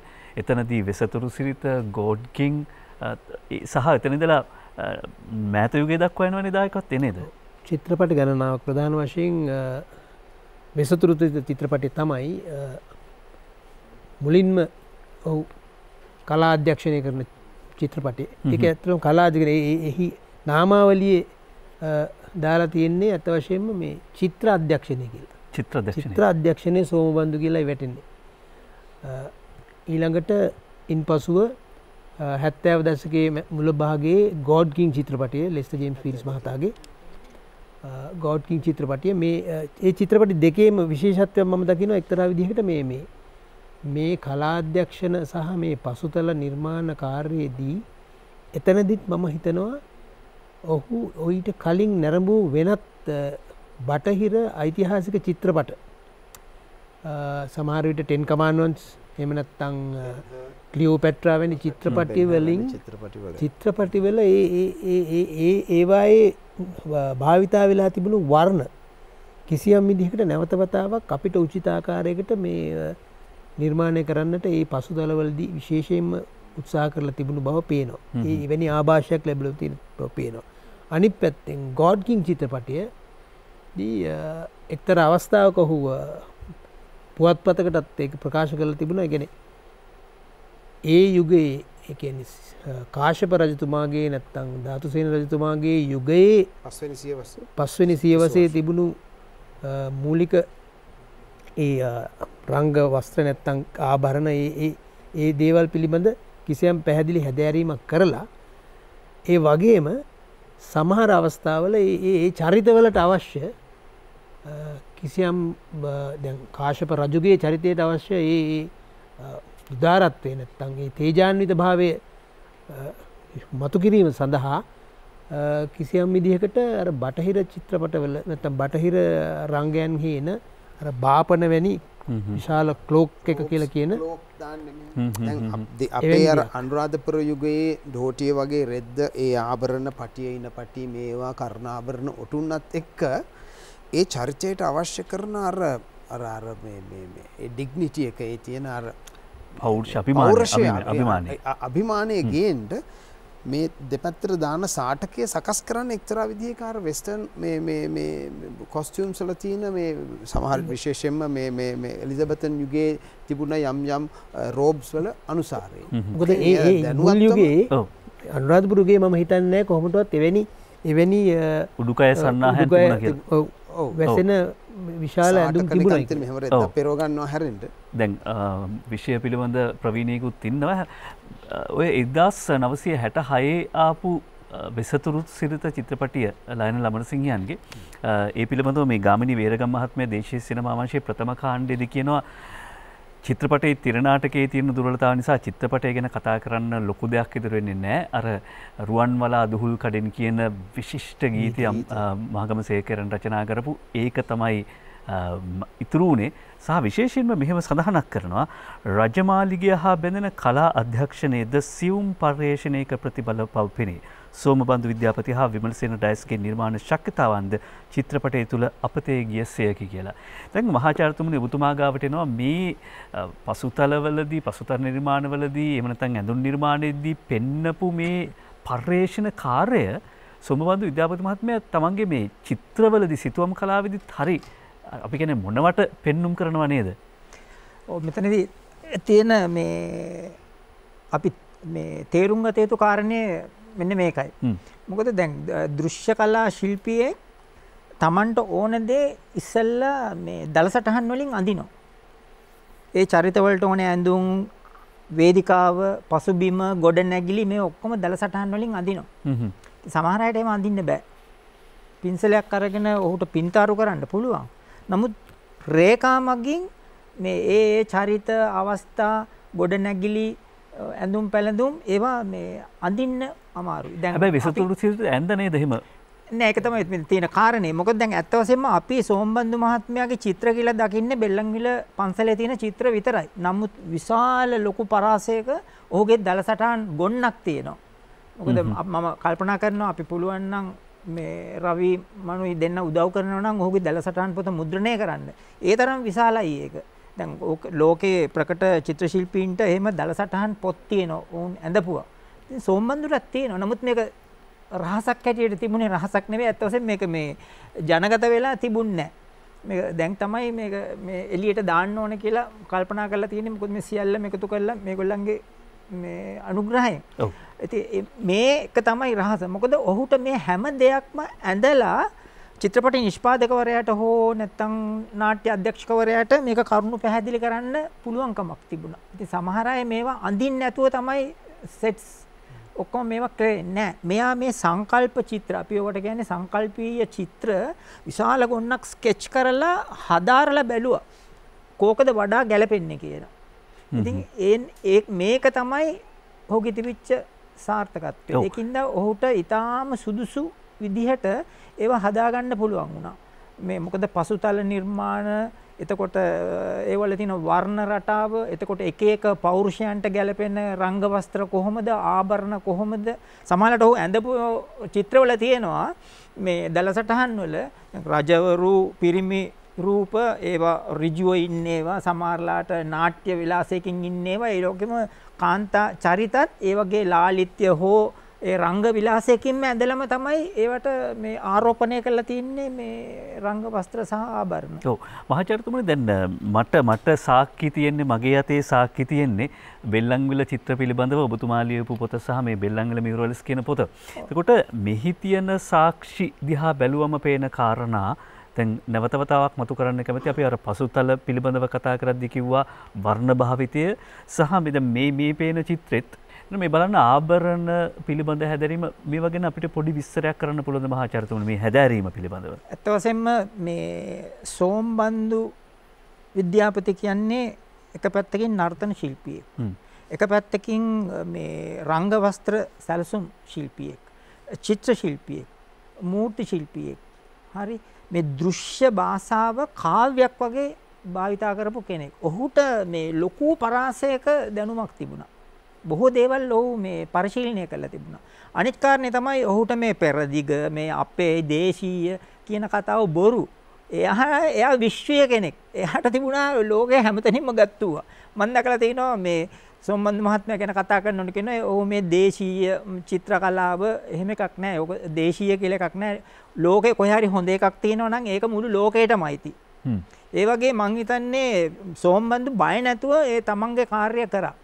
කියන එකයි. දැන් උදාහරණයක් ඇටියට මේ චිත්‍ර ගත්තොත් එහෙම මේ චිත්‍රය ඇතුලේ අර නර්තන ශිල්පියා, සැලසුම් ශිල්පියා, චිත්‍ර ශිල්පියා, ඒ වගේම මූර්ති ශිල්පියා මේ සියල්ලුම ඔහුට තිබිච්ච ගුණය මේකේ ප්‍රක්ෂේපණය වෙනවා. ඒක තමයි ඇත්ත කතාව. දැන් ඔය ඔබතුමා පෙන්නපු චිත්‍රයේ තියෙන්නේ සිදුහත් කුමාරයාගේ සහ යසෝදරා කුමරියගේ විවාහ උත්සවය. ඊටාම විචිත්‍ර වර්ණ රටාවක් සහ ඊටාම මෘදු හරිම ඒක රාජකීය මංගල උත්සවයක්. මේ ඒ රාජකීය මංගල උත්සවයක තියෙන සිරිය ඔහු ඊටාම ලස්සන විදිහට ඒකට මේ සංරචනය කරනවා. ඔව්.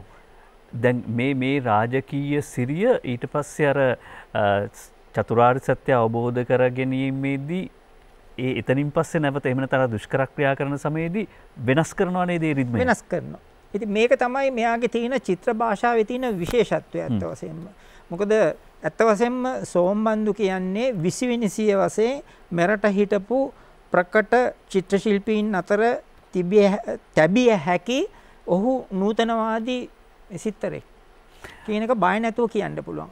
හේතුව ඔහුගේ දලසටහන් මහජනයා තාම දැකලා නැහැ වැඩි වශයෙන්. නමුත් බෙල්ලන්විල සිතුවම් තුලත් මේක ප්‍රකට වෙනවා. ඒ අනන්‍යතාවය ඔහු තේලයි තියෙන්නේ. දැන් සෝමබන්දු විද්‍යාපති කියලා කියන්නේ නූතනවාදී සිත්තරෙක් කිව්වම අර අපි පළමු වර්ධයේදී අපිම ගොඩනගාගත්ත ආස්ථානය බිඳ ගන්නවා නෙවෙයි. ඒ කියන්නේ මේ සියලු සම්ප්‍රදායන් අරගෙන අපේ කියලා හැඩයක් හදාගන්න එක වරදක් නෑනේ මහාචාර්යතුමනි. අපේ කියන හැඩයක් නෙමෙයි හදන්නේ. ඔහුගේ හැඩයක් ඔහු හදන්නේ. ඊට පස්සේ ඒක අපේ බවට පත් වෙනවා. ඔව් ඒකට අපි එකඟයි.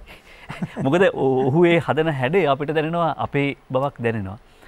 එකතු කරන්න කාරණා තියෙනවද එතෙන්ට? මොකද ඊට පස්සේ අපි සූදානම් මේ ජන නාදමාලාවක්කට සවන් යොමු කරන්න සූදානම්. මම අද කිව්වා ඔව් ඒ ඇත්තටම ඒ ඔය ඔබ කියපු කාරණෙත් එක්ක ඊළඟට අපි අහන්න යන ජනගීයත් එක්ක සම්බන්ධ වෙන දේ තමයි මේ සම්භාව්‍ය කලාවත් එක්කලා ඔහුගේ අර පරම්පරාවෙන් එන ජන කලා උරුමය ඒකත් මේ නර්තන රංග වස්ත්‍ර මේවා තුල සමහර මේ චිත්‍ර සටහන කරලා තියෙනවා. ඒ ඔක්කොම ගන්නේ අර මේ ජන කැටයම් අර ගොක්කොල්ල කැටයම් අරව මේවා ඒ වාගේ දේවල් හරහා. එතකොට අර ජන අර මූල ජන මූල සංස්කෘතියේ ඒ සවදතාව තව පැත්තකින් එයාගේ නිර්මාණ තුල මේ පිළිබිඹු වෙනවා. ඒක අර යටින් දිවෙන හුයක්සේ හැම විට මේකත් ගමන් කරනවා. දැන් අපි මහාචාර්ය සමන් පනාපිටිය මහත්මයාට ආරාධනා කරනවා මේ ජනනාදමාලාව අපට සිහිපත් කරලා දෙන්න. ඉන් පස්සේ අපි බෙල්ලන්විල විහාරස්ථානයේ බෙල්ලන්විල විහාරගේ තුලට පිවිසෙන්න කල්පනා කරනවා මේ වැඩසටහනේ අවසන් භාගයේදී.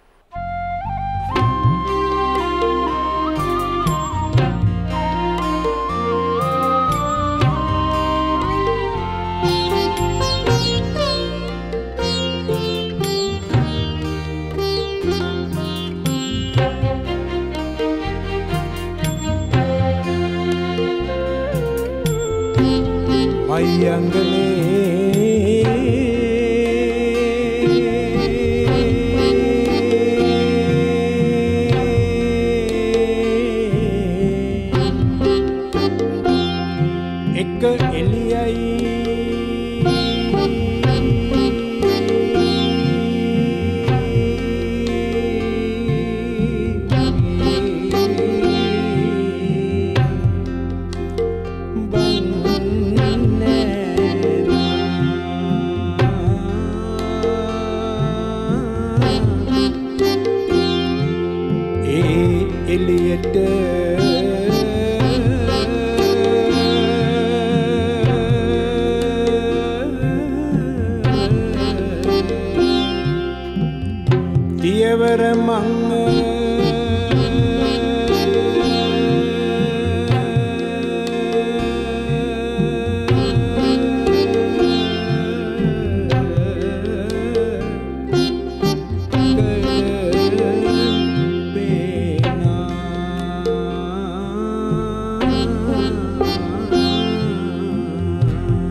සියක් කවුරුද ආයුෂ වැඩේ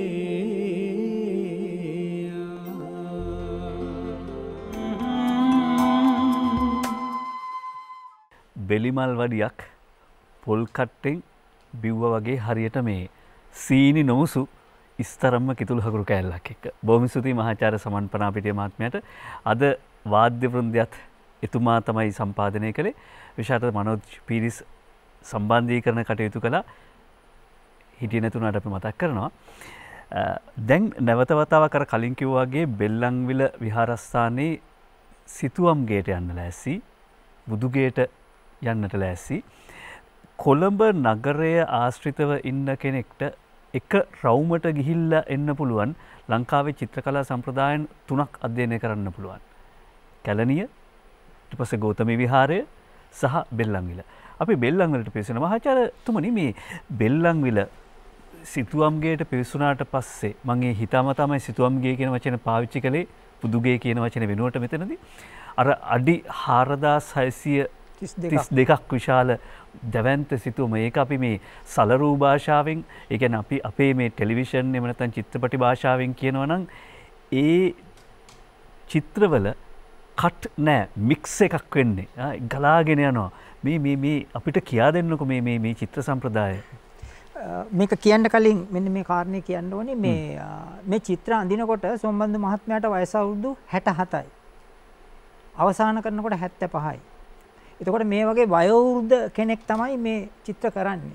නමුත් ඔහුට තිබිච්ච ජවය, ඔහුට පෙනිච්ච තියුණුකම රූප පිළිබඳ, ඔහුට වර්ණ පිළිබඳව තිබිච්ච සංවේදීතාවය හරි ඉහළ මට්ටමක තිබුණ බව පේනවා මේ වැඩ කරද්දී. අනිත් එක මේ තරම් වයෝවෘද්ධ කෙනෙක් අර තරුණ රූප අඳිනවා ඊටාම කුමාර ලීලාවෙන්, ඊටාම සුකුමාල ලීලාවෙන්. ඒ තරමට ඔහු ඒක ලස්සනට ග්‍රහණය කරනවා. මෙන්න මේ චිත්‍රවල තියෙන වැදගත්කම තමයි අර ඔබ අහපු ප්‍රශ්නෙට උත්තරේ මේවා කොහොමද මේ මෙච්චර සෞම්‍ය විදියට සංරචනය කරලා තියෙන කියන කාරණේ. අපි වර්ගාඩි 6000 ගාණක් කියලා කියන්නේ මේ ඔක්කොම තැන් තැන් වල තියෙන මේවා එකක් හැටියට බලන්න බෑ. නමුත් සමස්ත ප්‍රමාණය ගත්තාම අනිත් කාරණේ තමයි සමහර බිත්ති අඩි 20ක් විතර උසයි. එතකොට අඩි 20ක් විතර උඩ නැගලා තමයි මේ මහලු සිත්තරා වැඩ කරන්නේ. නමුත් ඔහු මේ ඒවා එහෙම් මෙහෙන් ඇඳලා නැහැ. ඊටාම මේ අර ඒ කෞශල්‍ය කියන එක උපරිමයෙන්ම ඔහු ඒකට මේ පරාවර්තනය කරලා තියෙනවා. එතකොට මේ චිත්‍ර දිහා දැක්කාම මේ චිත්‍රවල පේනවා ඔහු තමන්ගේ තෙලිතුඩවල් මේ පහරවල් වලින් තමයි ඇඳගෙන යන්නේ. වර්ණ පදාස ගොඩක් පේනවා. මේ වර්ණ පදාස දැන් අත් වශයෙන්ම අර ඔබ කිව්වා වගේ කැලණිය, ගෞතමී විහාරයේ ජෝර්ජ් කීට්ගේ සහ අපි බෙල්ලන්විල සිතුවම් වල වර්ණ අතුරුලා තියෙන රටාව ගත්තොත් එහෙම ඊටාම පැහැදිලිව මේ ප්‍රංශේ අපි කියන්නේ ඉම්ප්‍රෙෂනිස්ට්ලා කියලා ඒ උපස්ථතිවාදීන්ගේ තෙලි පහරවල් තමයි පාවිච්චි කරන්නේ සෝම්බන්දු මහත්මයා. ඉතින් ඔහු ඒ කියන්නේ රේඛාවලදී අතිශය ලාලිත රේඛා අතරේ මේ තෙලි පහරවල් ඔබට පේනවා බලන්න මේ තෙලි පහරවල් ඉතුරුලා ඒ කියන්නේ අර හරි මේ තෙලි පහරවල් වල තියෙනවා මේ එක පැත්තකින් ගත්තාම දඩබ්බර බවක් එහෙම බවක්. මොකද ඉම්ප්‍රෙෂනිස්ට්ලා උපස්ථතිවාදීන් කරේ ඇත්තටම මේ විවිධ වර්ණ අරගෙන එක තැන එක ළඟ අතුරලා ඔවුන් පර්යේෂණ කරා.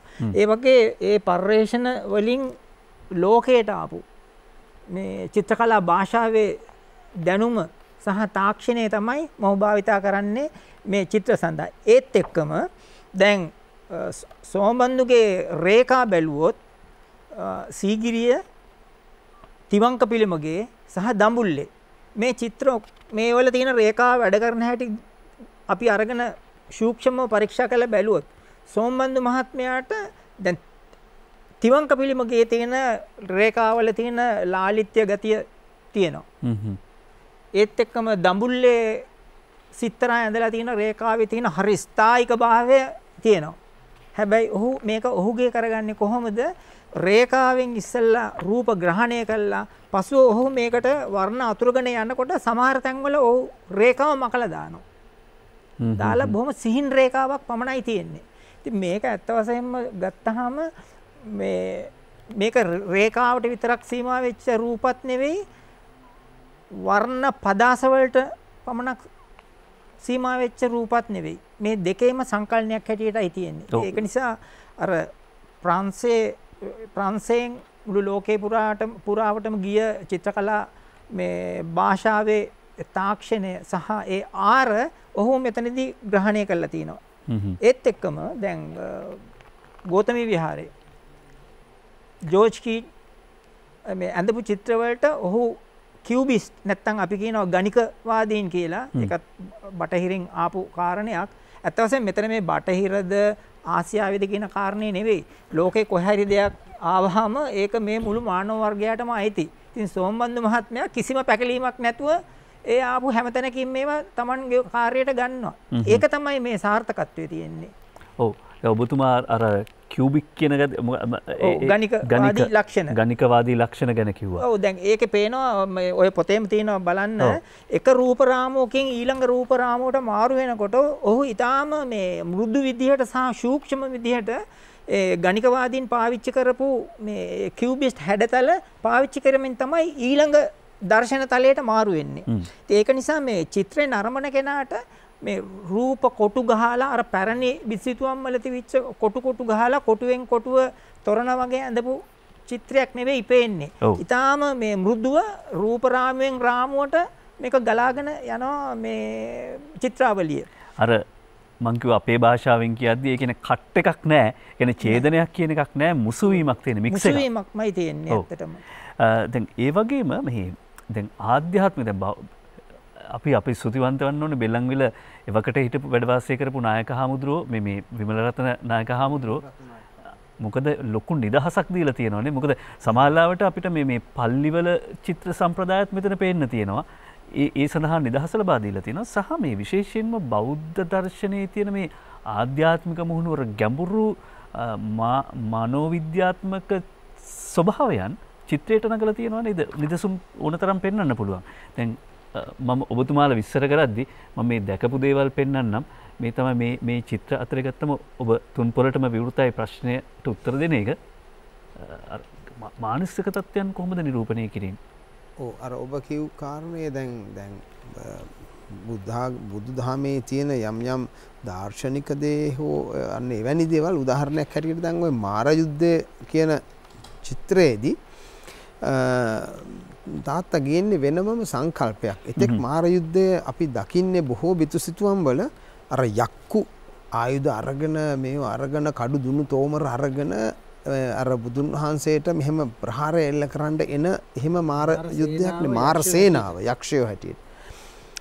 තාත්තා ගේන්නේ මාර සෙනග මේ මනුෂ්‍ය ජීවිතයේ තියෙන සියලුම මේ අර කාමය තෘෂ්ණාව මේ ඇලීම මේවා තමයි. දැන් ඒ දේවල් වලට විරුද්ධව තමයි බුදුන් වහන්සේ ඒ බුද්ධත්වයට ප්‍රථම මහා සටන කරන්නේ. ඒ කරලා ඒ සියලු කාමයන් පරාජය කරලා මේ උත්තරීතර ඒ ලෝකෝත්තර බුද්ධත්වයට පැමිණීම කියන එක.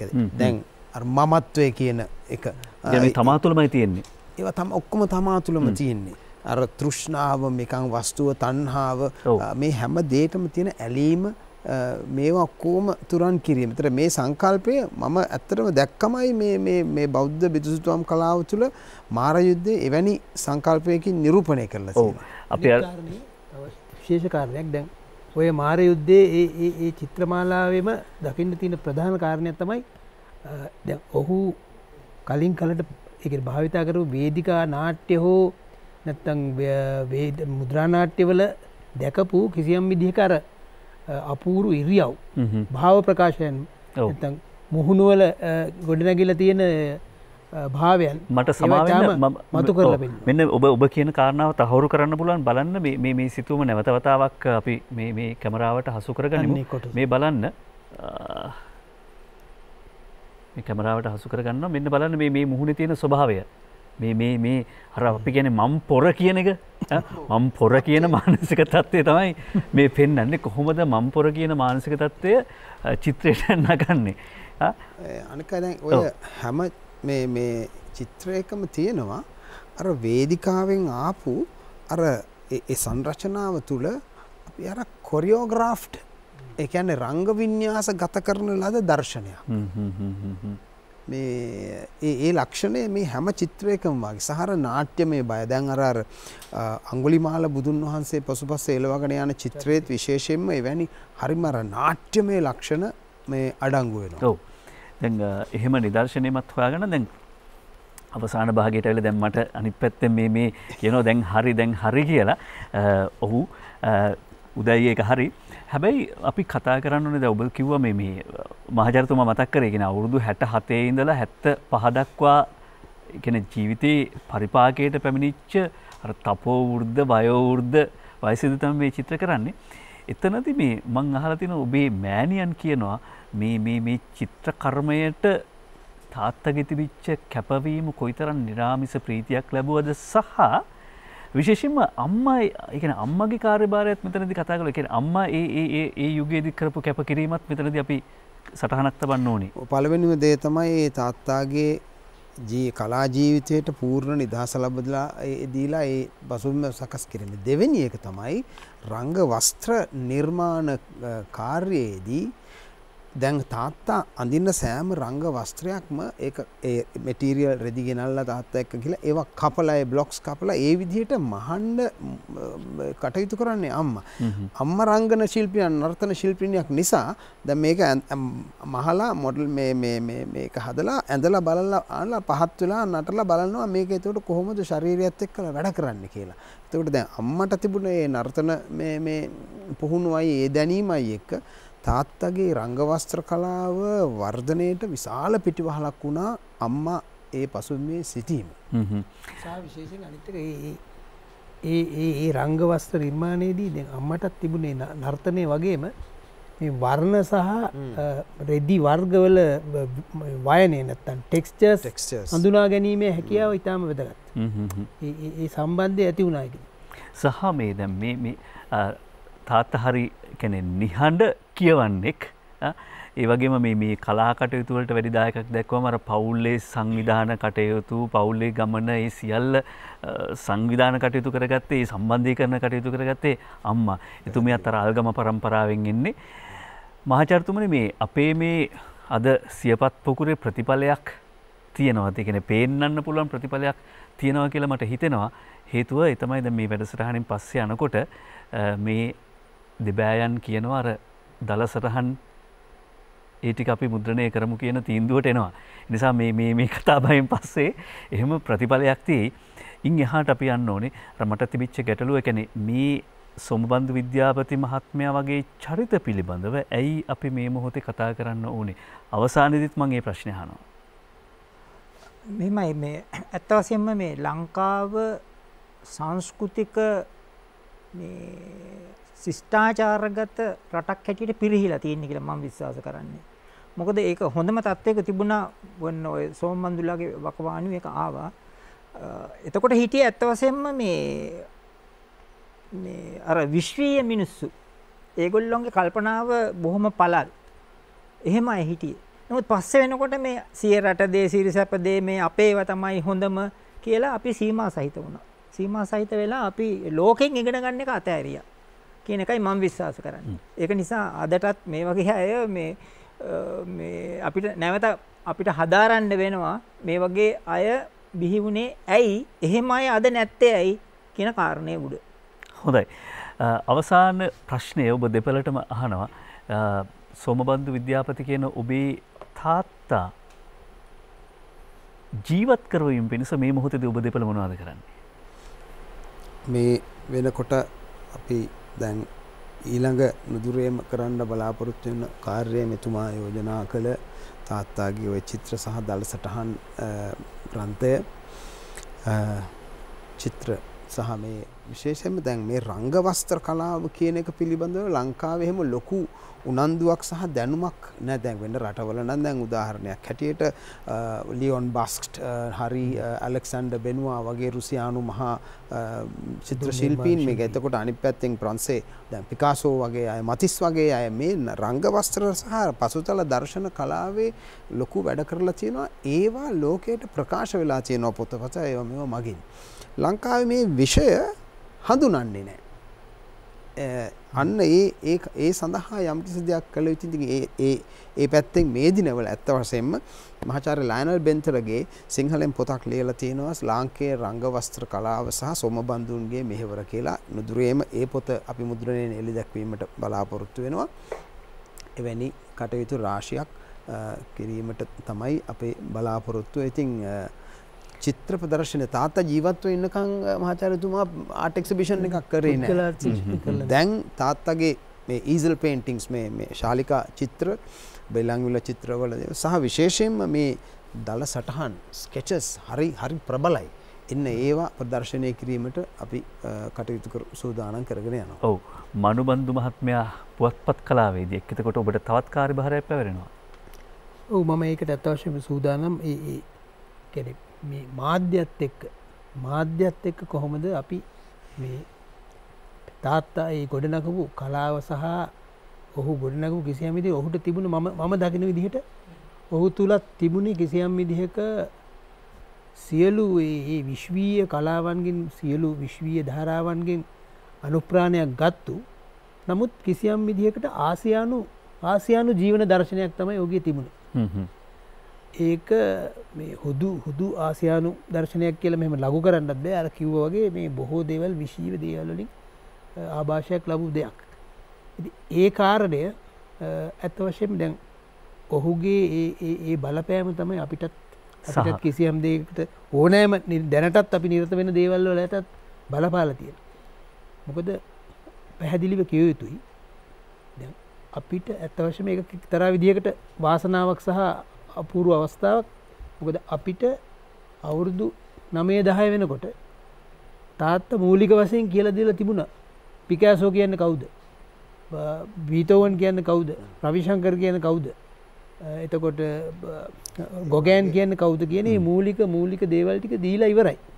එතකොට අපිට මූලික චිත්‍රයක් ඒ පොඩි කාලෙම ලැබිලා ඉවරයි. රසවතුනි ඔබට වැටහෙනවා මෙය නිම කළ හැකි කතාවක් නොවන වග. මෙය නිම කළ යුතු කතාවක් නොවන වගත් ඔබ පිළිගන්නවා. අනුතරමින් අපි විශ්වාස කරනවා මේ වැඩසටහනින් පස්සේ ඔබට බෙල්ලන්විල සිතුවම් ගේට ගිහිල්ලා නැවත වතාවක් මේ චිත්‍රාවලිය මේ සිතුවම් නරඹන්නට විමසුම් ඇසින් නරඹන්නට ඔබට හිතෙයි කියලා. එහෙම පෙළඹවීමක් ඇති වෙනවා නම් අපි හරි ප්‍රසාදයක් ආස්වාදයක් ලබනවා. අද සියපත් පුකුරට විරාමයේ තබන්න සූදානම්. බොහොම ස්තුතියි පැමිණියාට මහාචාර්ය සරත් චන්ද්‍රජීව මහතාට, එවැගේම රවිබන්දු විද්‍යාපති මහතාට සහ මනුබන්දි විද්‍යාපති මහතාට, මනුබන්දි විද්‍යාපති මහතාට, එවැගේම පැමිණ සහභාගීව නික්ම ගිය තිලකරත්න කුරුවිත බණ්ඩාරයන්ට බොහොම ස්තුතියි. වාද්‍ය වෘන්දයට මහාචාර්ය සමන් පනාපිටිය මහත්මයාට, එවැගේම මහාචාර්ය කෝලිත බාන දිසානායක මහත්මයා ප්‍රමුඛ සියලුම දෙනාට, සියලුම සුදුහිමතුන්ට අපි නොවක් ස්තුතිය පළ කරනවා. තවත් භජන් ගායනයකින් සියලු දෙනාටම යහපතක් වේවා කියන ප්‍රාර්ථනාවෙන් අපි සූදානම් අද සියපත් පොකුරට විරාමයේ තබන්න. ආයුබෝවන්.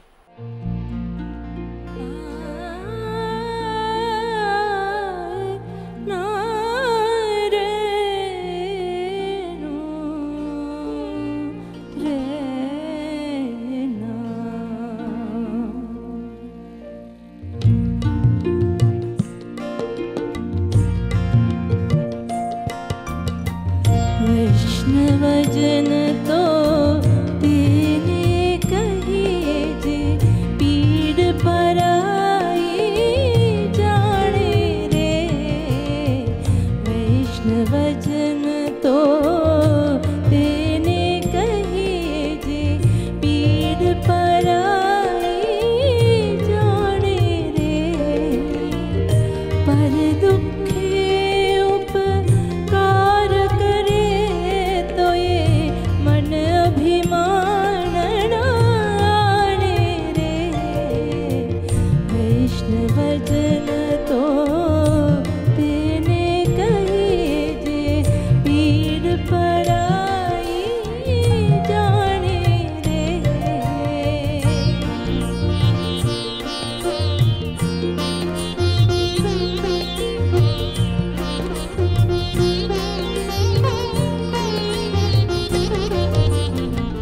सकल लोक मां सहुने वंदे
भजन तो तेरे कहिए जे।